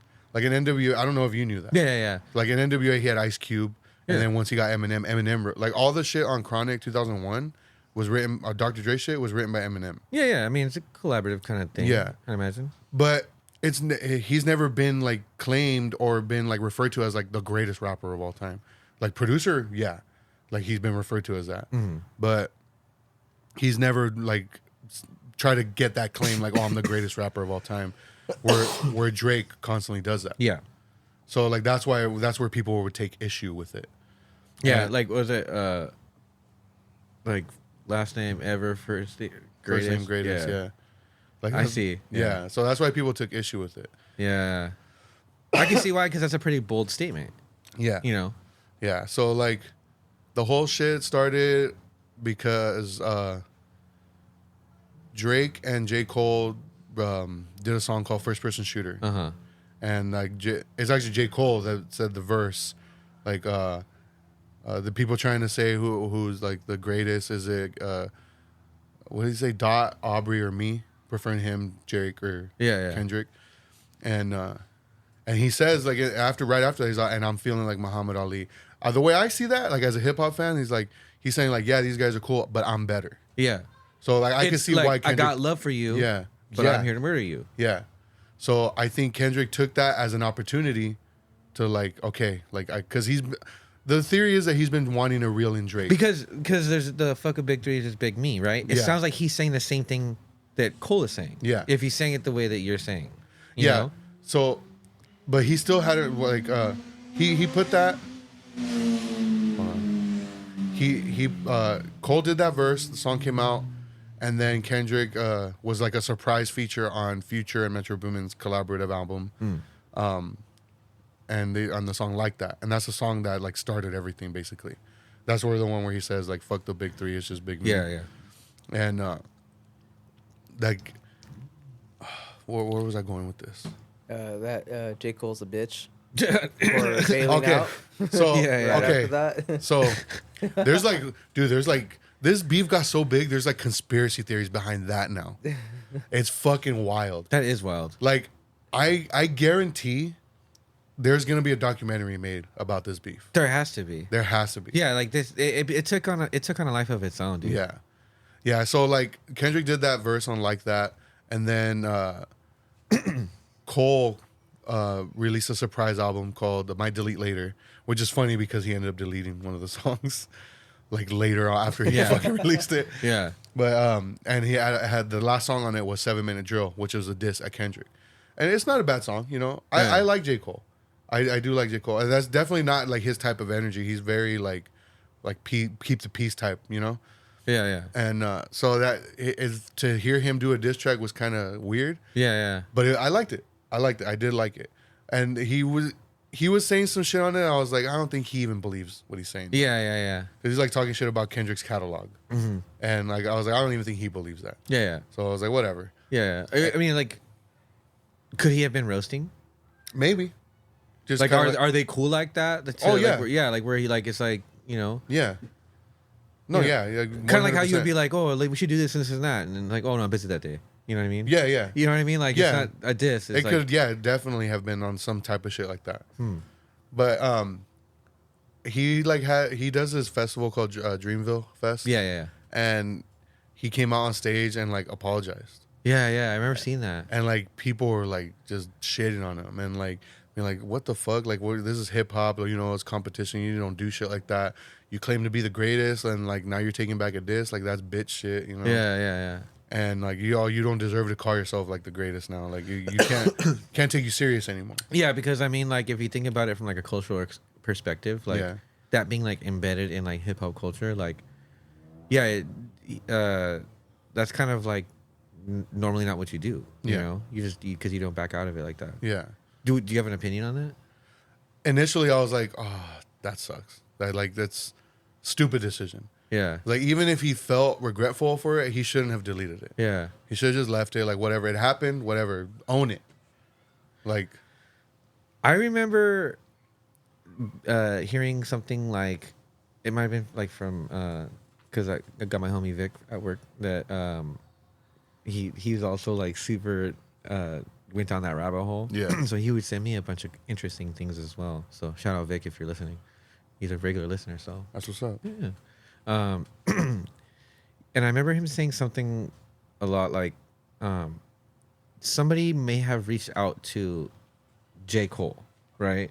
And been like, yo, like it's about to get nasty, you know? So you can either like, step aside or you get caught in the middle of this and it's good because it's going to be a bloodbath, you know? So like the conspiracy of that is like the whole theory of behind all that is it was Schoolboy Q. Okay. Because he was backstage at that festival, and the story goes that he like, I guess confronted Drake or something.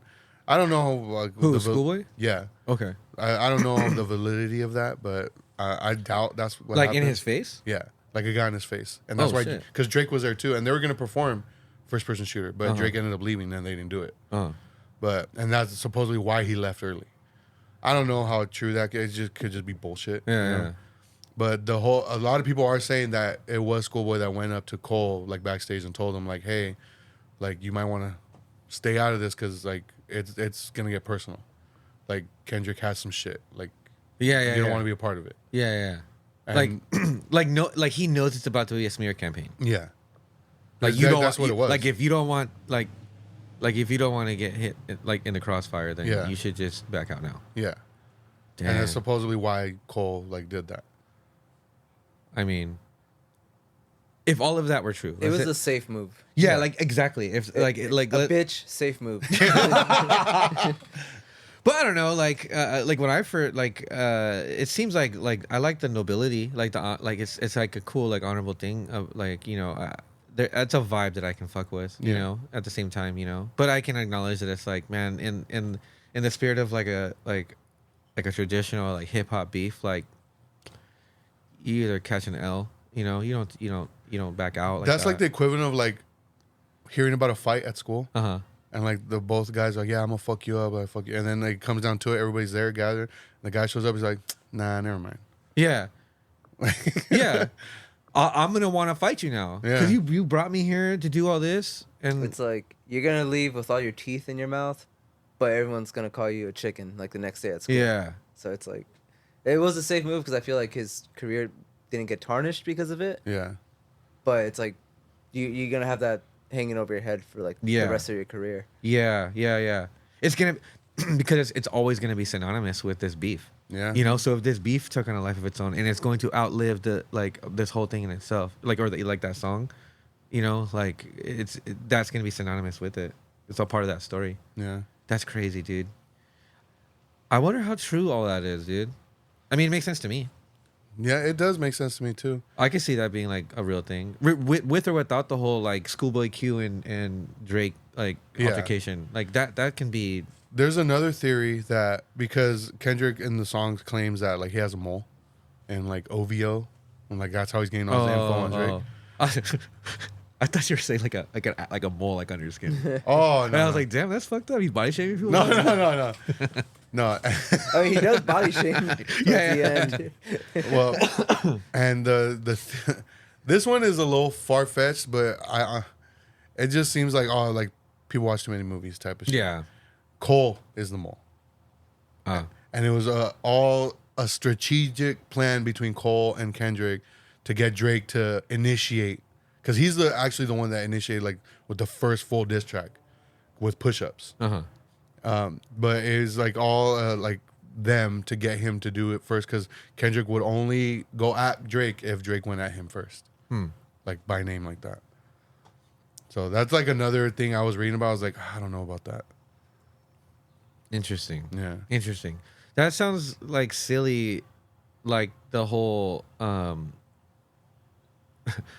I set you up like that in advance because we were gonna beef later Yeah. from Drake. You know what I mean? Yeah. Like that. The both of those seem kind of silly.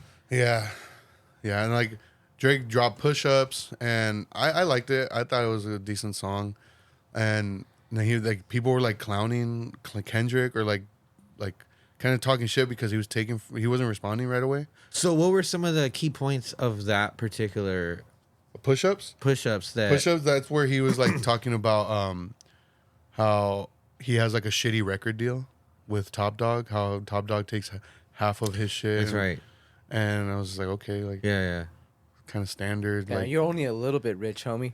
Yeah. basically, Yeah. basically. Because that one was kind of like just shooting jabs. Yeah, that one was kind of that one did feel like a friendly competition type. Yeah. You know, like kind of going harsh with it a little bit, and to like of course it's Drake, so it had to be catchy, and it was catchy. It was like drop, you know. Like, Yeah. So, and then Kendrick wasn't responding, and then that's when he did that tailor-made freestyle with the Tupac and Snoop Dogg AI, Yeah. which I hated. I hated that. I see people talking about it like hip hop heads on YouTube, and they're like, "Oh, I understand." Like, nah, dude, that shit was whack. No. I hated that shit. Yeah.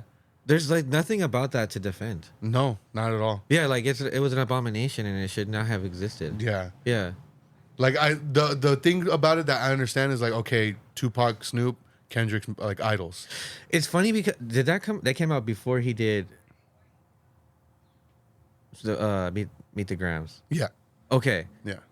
So that's funny because it's kind of like the angle he took, right? Is like these mentors trying to speak to him, you know, like epic fail, right? Yeah. And then like he goes around and turns the same, does like a similar approach, but he's not using AI. He's kind of utilizing that same tactic he does in like swimming pools when he's kind of his subconscious is speaking to himself, you know, Yeah. because he's getting fucked up, Yeah. you know. Damn, like,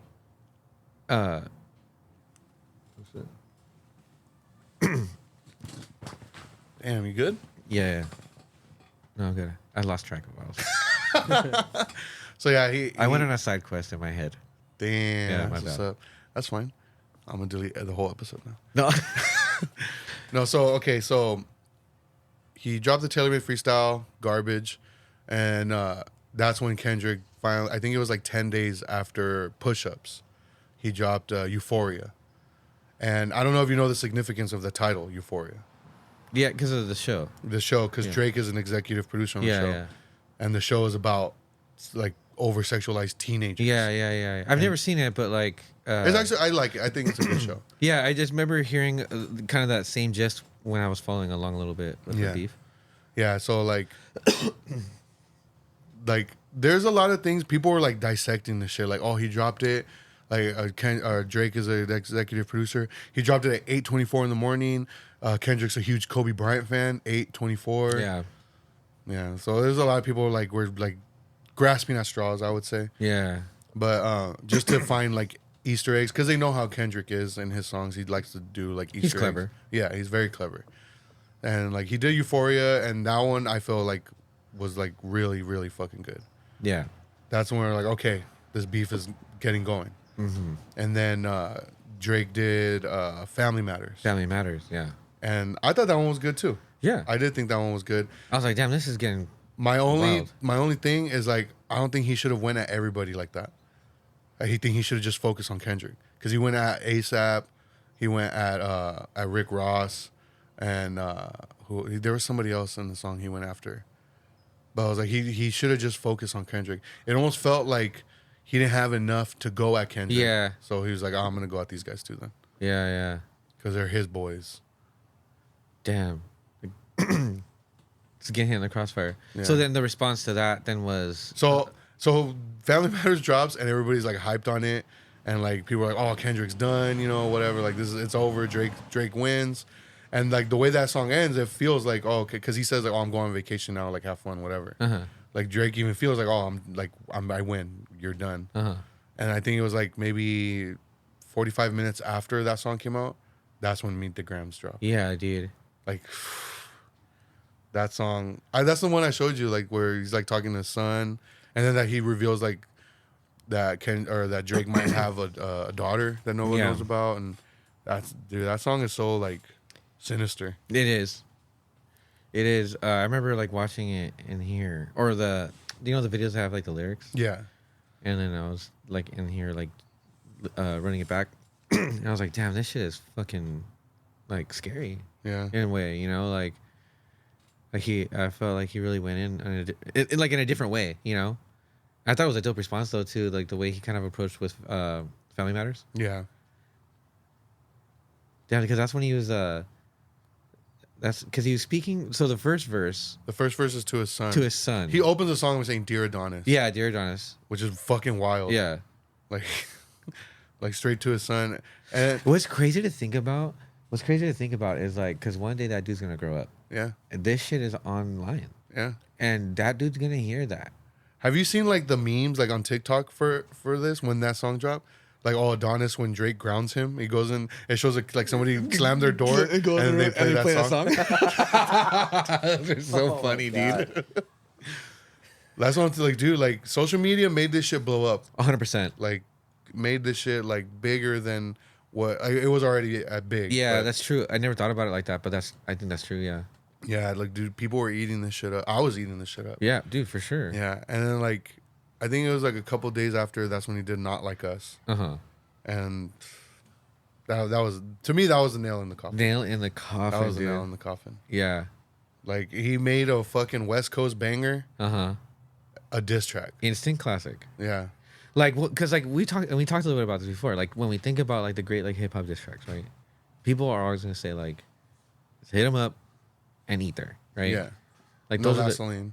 no Vaseline. Like like those are like the top, right? Yeah, Like I don't know, man. I feel like this one tops those because those songs are not in rotation. No one's picking those songs for walk songs. Like no one's doing those things. yeah, Like this thing became like a club banger, you know. So it has that insta classic like vibe to it, in my opinion. yeah, And like it's definitely made that conversation like with those other diss tracks, you know. That dude was crazy with that. yeah. Yeah, and it was a mustard beat too. Just Yeah. tight. And then what? Meet the Grounds was Alchemist. So he's doing these diss tracks with like good artists, you know. Well, who was doing the beats for the Drake ones? I don't know. Who cares? Say less, dude. I'm curious to hear what the somebody who would say the Drake one. You know, I'm curious to know why like what makes you think that, you know? It'd be weird to have anyone even defend him, because even before all this started, I didn't like him because of the whole like, what's that actor's name from Stranger Things? Millie Bobby Brown. That whole thing was fucking weird. Oh, bro. And I remember like thinking like, how come no one's talking about this? Like, Yeah. this is Yeah. fucking like Yeah. weird as shit. yeah. And like, I'm so glad he brought it up like later on in one of the Kendrick brought it up in one Yeah. of the songs, and I'm just like finally That's what I'm saying. somebody put this like in a spotlight. It sucks that I had to have like someone else do it, but Yeah. you know. Yeah. And did you listen to the last song of the beef, Drake's "The Heart" Part 6? Yeah, I did. Which So- one was that one? That's the one where he. I heard it just one time, dude. It's It's pretty weak. it's terrible. It's terrible. If anything, it like now there's no now Kendrick can't put out a Heart Part 5. Well, okay, so yeah, because he has that series like The Heart. you know? Yeah. So I mean, like, so like I could see it's like, all right, if you're gonna do me like that, then fuck you, you know? Yeah, yeah. Because like, I will give Drake that. Like, he took that from Kendrick. Yeah. He can't continue it now. Like I'm not gonna go down without. Yeah. I'm taking you down with me somehow. But I feel like that song was very. Somebody on his team should have been like, no, don't put this out. Yeah. Because the shit he's saying, I feel like he's like made it worse for himself. Yeah, like these are all things that I had set up for you to fall into my little trap, right? It makes no sense. Yeah. Why would you send somebody false information to have them call you a fucking pedophile? Yeah. Why? Yeah. Like, Yeah.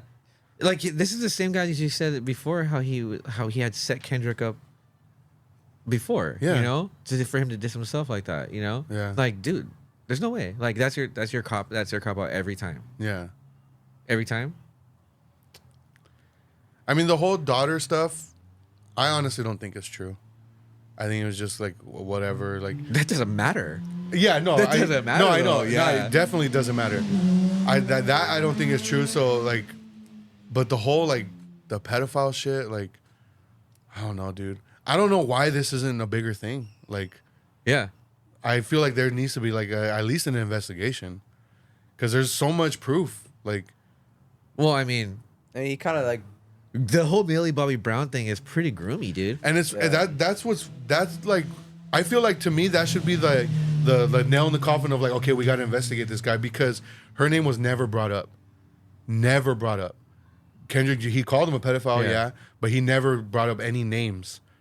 And Drake is the one that brought her up. He's like, I don't like, what did he say? He's like, I don't like no Whitney's, or I like Whitney's, not Millie Bobby Brown's. Like, why would you bring her up? Because Kendrick never mentioned it. And Kendrick never mentioned it. So he dry snitched, like Basically. on himself. Basically. Fucking. Yeah, dude. No, dude. I mean, like, if like you had a little like niece or like of somebody like asking you for advice on like relationships and stuff like that, like what would you do? Leave me alone. Yeah, go tell your parents this shit, dude. Like, I mean, that's not my thing. Yeah. Like, it's inappropriate, dude. It's inappropriate. That, and then the fact that she was like, oh, yeah, he texted me saying, oh, I miss you so much. Like, what? You're a 30-year-old man. She's fucking 15. That's so fucking weird, dude. Dude, Yeah, that's weird. it's fucking weird. Yeah. No, you're right. I feel like there should be like more eyes on that. Yeah. And it's crazy how it's like in the club. What about Certified pedophile. Like, Dude. while you're like doing your thing, dude. But who's the one that made that beat that he had like a contest? Oh, Metro Boomin. Metro Boomin. He did the BBL Drizzy beat. Oh, dude. And that was just like that was just a little cherry on the top of everything, dude. I'm just Yeah. 'Cause- And then Drake did that song with Sexy Red recently, and he raps over the BBL Drizzy beat. I thought that was terrible. Dude. I thought that whole song was bad. Yeah. I was like, this is whack. Yeah, dude. I see what he was trying to do. he's trying to contain the fire. Yeah, he was trying to own it. And I was watching you know who Ebro is? yeah. So I was watching one of his podcasts. It was like the Apple one where they were discussing like the 100 greatest albums of all time. But they were talking about that song. And Which one? The Sexy Red song. Okay. And the two Ebro and one of the guys were like, "Oh yeah, that was fucking terrible, stupid song. Like that shouldn't have happened. Whatever. Like he thought he was doing something, but like, but then the one other guy, he's like, okay, like look at it like this though. Since that song came out, have there been BBL Drizzy jokes? Have there been like memes, or have there been other songs like? Because before that, there's like this mariachi version. There's the like there's all these types of versions. But since he did the song, joke is dead. So. And they're like, so do you think it was like successful? He killed the joke then? Was that the purpose of it? Yeah. I don't know. I don't know. Either way, that shit sucked. Yeah, dude. Yeah. And I know it probably sounds like I'm like a big time like hater of Drake. As a person, yeah. I do. He does have songs I like. Yeah. He has albums I like. Dude, like, how did I end up right here with you? Like, dude, like that. I mean, I have sentimental like moments at a point in time when that album was hot, and Yeah. like those are the songs that we were vibing to, you know. Yeah. Like, of course, Yeah. you know. Yeah, but like it definitely like it's kind of like it's this has kind of like tarnished a part of that for Yeah. me, you know. I see what you Especially mean. because like if you go back and listen to a lot of these songs, some of the lyrical content is just like, what the fuck? Like, Yeah. That's weird. So Damn. So. Yeah, Kendrick buried that dude. yeah. Like, and that beef is it's crazy to me though that song is seriously like gonna outlive that. Yeah. That's so crazy to me. One thing I do want to mention too, we were talking about it, was like people's misunderstanding of Kendrick saying he doesn't want Drake to use the N-word. Because people, yeah. Because people are saying like, oh, like, well, J. Cole's half white too, like so you're being racist, whatever. But it's not because he's half white. It's like because he's not like for the culture. Yeah. Because like he only, I guess, embraces his black side when it benefits him. He's calling him like a culture vulture. Yeah. That's why he calls him a colonizer in one of the songs. Because basically he's colonizing like a culture. He's taking elements from different regions of like the hip hop community and like using it to his advantage, but not necessarily giving back to it. Yeah. Kind of like go back to what we were talking a little bit earlier. Yeah. No, I see what you mean. Yeah. Yeah. No, for sure. So, Because even in Meet the Grams, when he's addressing his son, Dear Adonis, He calls him like, "You're a black man." He says that to Adonis. Yeah, yeah. So That's crazy. I didn't put that together like that. yeah. That's true. So, and that's a pretty fucking wild thing to say. I say on the record like that too, dude. You know? Yeah. Yeah. That's fucking nuts. Yeah. But yeah, like besides this, like, cause I never dove deep into like the Jay-Z Nas beef, except for the fact that like, I don't think people realize that Stillmatic, the whole album is a diss to Jay-Z. I did not know that. Not just if you listen to the songs a lot, there's a lot of hits at Jay-Z. Yeah, I like that album. Yeah, Yeah, there's a lot of hits at Jay-Z. Really, I didn't know that. Yeah, Man. but Ether is the one that focuses like, Well, I mean, it comes in strong. yeah, Yeah. but yeah, Jay-Z. yeah. Dude, where's that from? I don't know. Because it's a sample from something. Is it? Yeah, but I just I I don't, thought so. I don't know. yeah. I don't know. Are there like so you don't have any other like hip hop beefs that you have knowledge on? That deep, not really. Just I mean, you know, like where the original hip hop beef was, right? Like the first one ever? The very first one ever. No, I can't say I do. No, it was KRS One, and fuck, what's his name? He did the song "The Bridge," the bridge, the bridge, the bridge. Why am I drawing a blank right now? Fuck, what's his name? Oh, I'm gonna look up right now. MC Shan, I think. I think it might be MC Shan. I hope I don't get embarrassed right now. What I is think it might have been MC Shan. Well, because he did that song "The Bridge," and KRS One took that as like a diss towards Queensbridge. Oh no. It's the other way around. Damn, Under the Bridge. No, but I'm pretty sure it's MC Shan.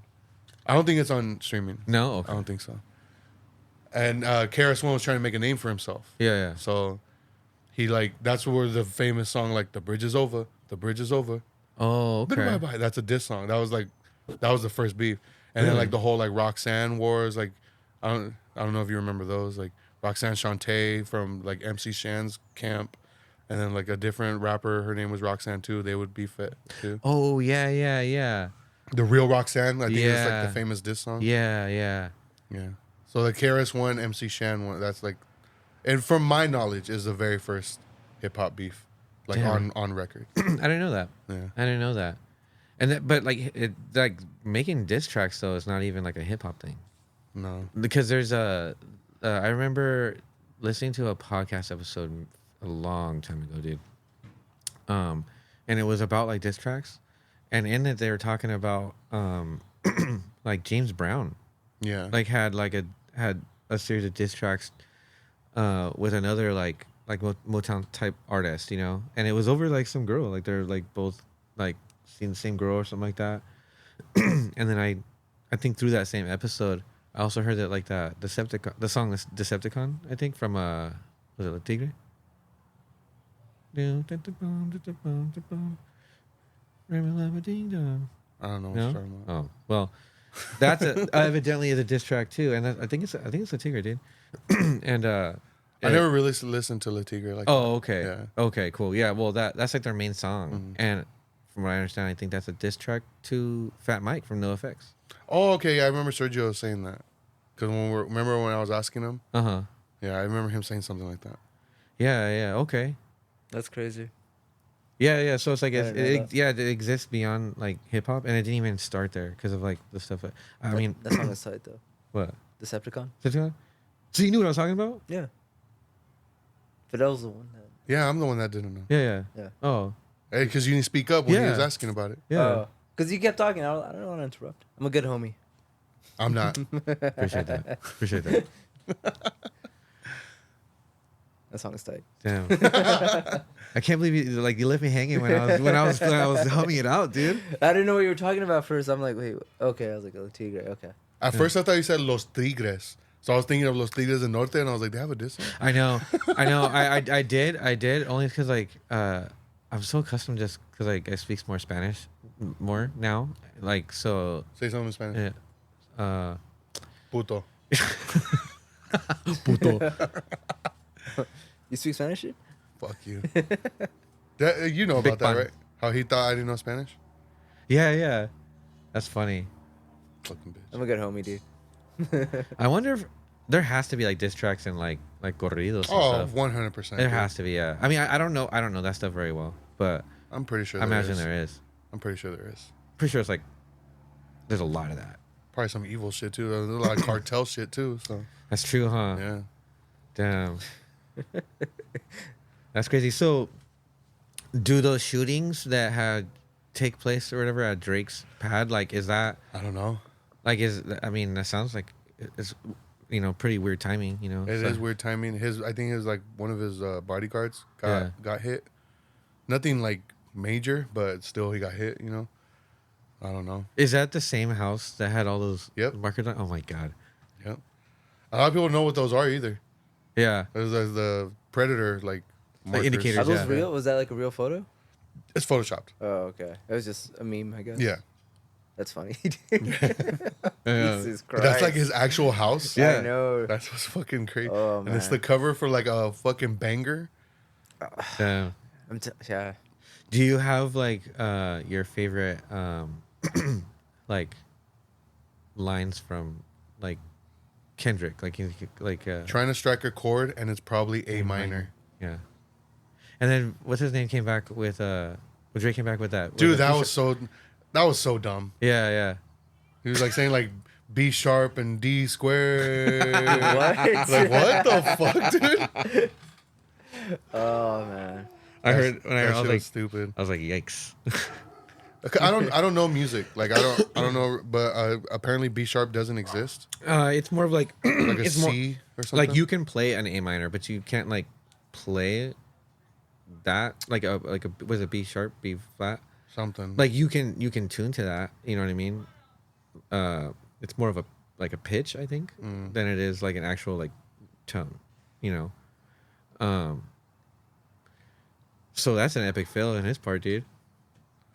So I'm saying, dude, he didn't do his research. No, he didn't. He didn't. That song he definitely wrote himself. Daylight's like, I don't want no more of this. And then, no, dude, Kendrick is so clever with his shit, dude, because there's like a line where he says, like, oh, he calls him like Joel Osteen. But he's like, oh, he was in a movie called AI. Yeah. And like, my sixth sense is telling me to off him. So he's referring to Haley Joel Osment. Yeah. But he's like kind of munching up the words, I guess. Yeah. To make it a different name, which is Joel Osteen. Isn't he like some... Isn't it the big mega church guy? Yeah. Yeah. Yeah, which I don't know the significance of that. Huh. Like why he would refer like that. Is that guy a pedophile or something? I don't I know. don't know. Probably. He's part of mega church. Yeah, it would. No, it wouldn't be a shocker. Yeah. But yeah, he has shit like that. And there's a line where he says like, someone would call that the amber lamps, where he's trying to say ambulance. Yeah, dude. But like amber alerts, my like God. referring to Yeah, children. Yeah, that was a double entendre because he's also Yeah. referring to that old video, like called ambulance. Ambulance, yeah. Ooh, he leaking. Yeah. Yeah, dude. That's true. Dude, he has a lot of shit like that in the songs. I love that shit. Wasn't that like FAN? Like that, like the abbreviation, but like it's like the lines are alliterated. Oh, where he's saying he's a fan? What do you mean? Like 'Cause there's a part of the song where he's like, he's a fan, he's a fan, he's a fan. yeah. Like FAN is like Oh, freaky ass. yeah. Yeah. I was like that's like the Freaky ass what? N-word. Oh shit. yeah. Damn, Eddie trying to get me canceled. Oh, shit. What the fuck? I'm all right. Calls him a 69 God. Dude, like, just all that. He's so clever, dude. He's so fucking clever. I know. Like, where do you like? It made me go back and listen to his albums again. Like, Like, yeah, like, specifically Mr. Morale and the Big Steppers, because Drake references it in his last diss, where he's like, oh, Mother I, isn't that the song where you got molested? Which is weird to, like, why would you use that as a diss? Even if that ended up being true, so you're making fun of this guy for getting molested?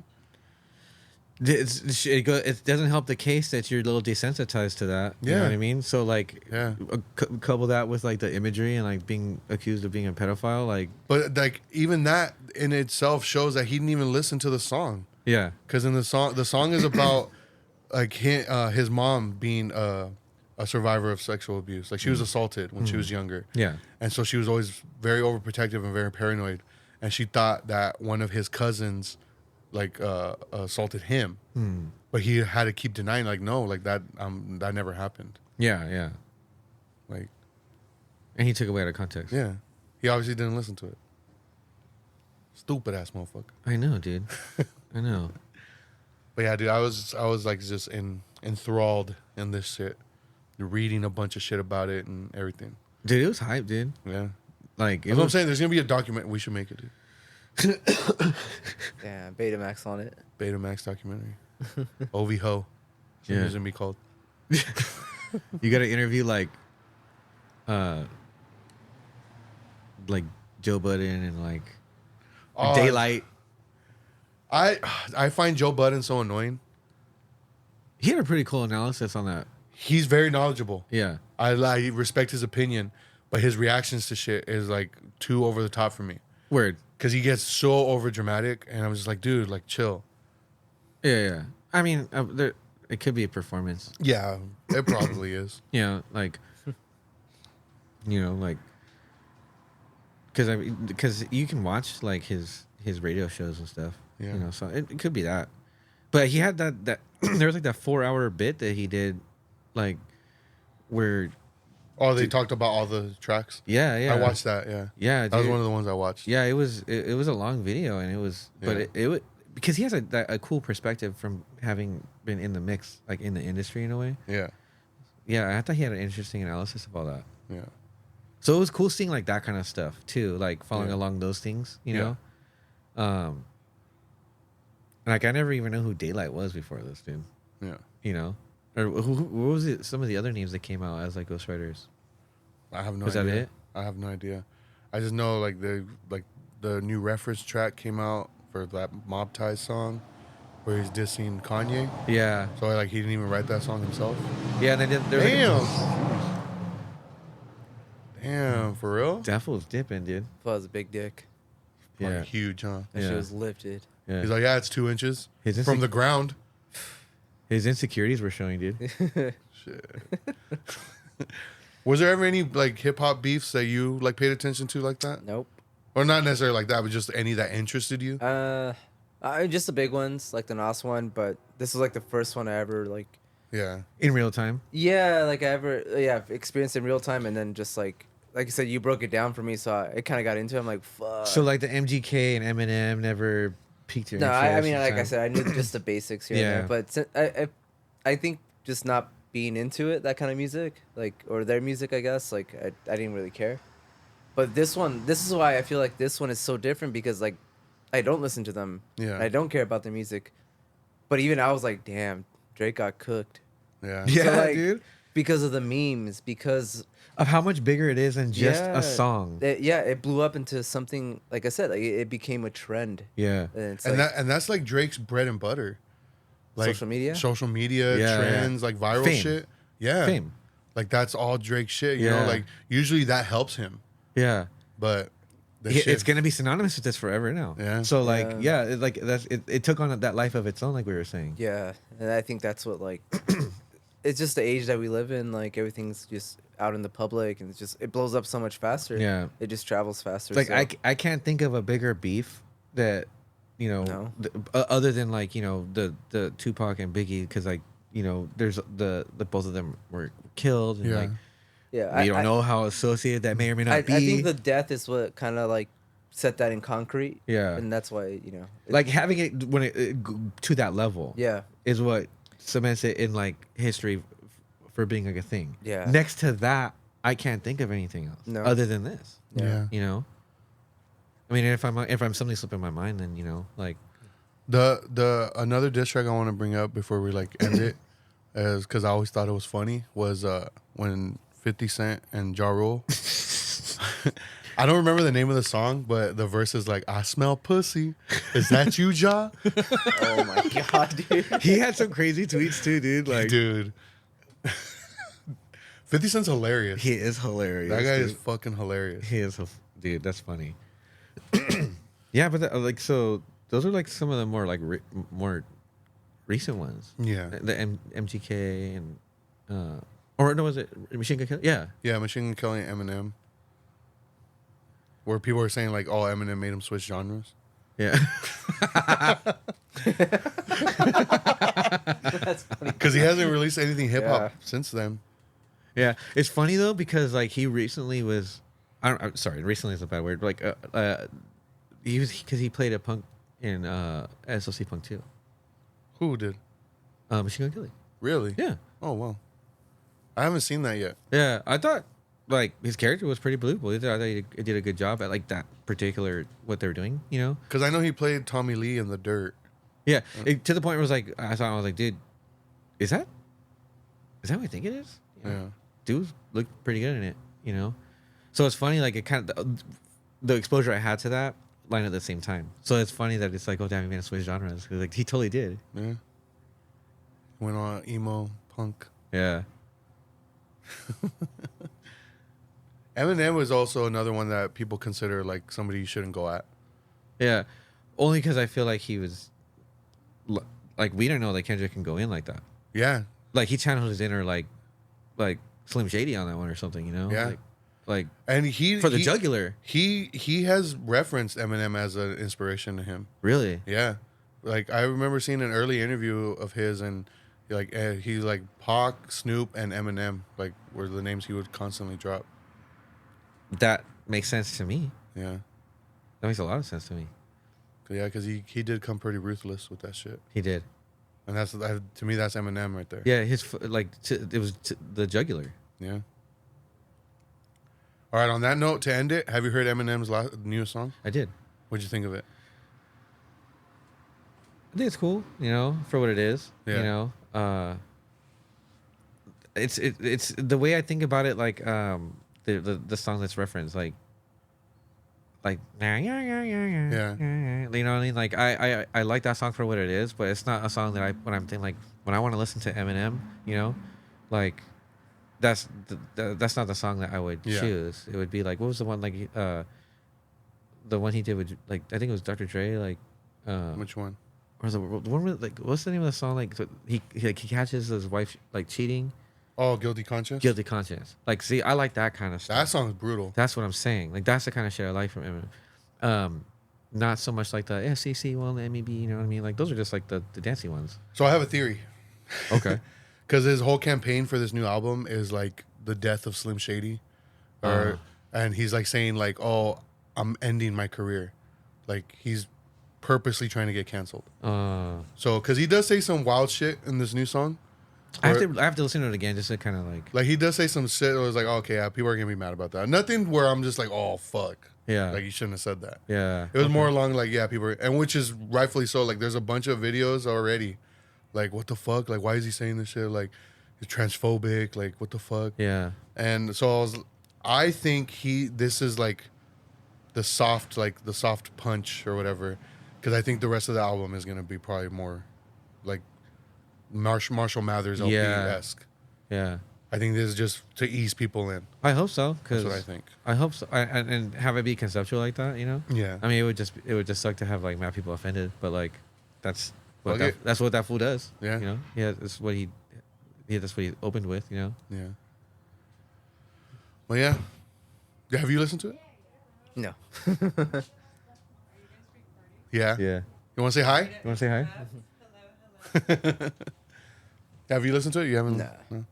Yeah. So he's not gonna like it for No. sure. Yeah. For 100%, like not gonna like. We'll it. put it on right now. All right. But thank you for letting us take over your garage No, this for is the tight. afternoon. I hope you guys are comfortable. Yeah. All right. I'm gonna push record now. See you guys later.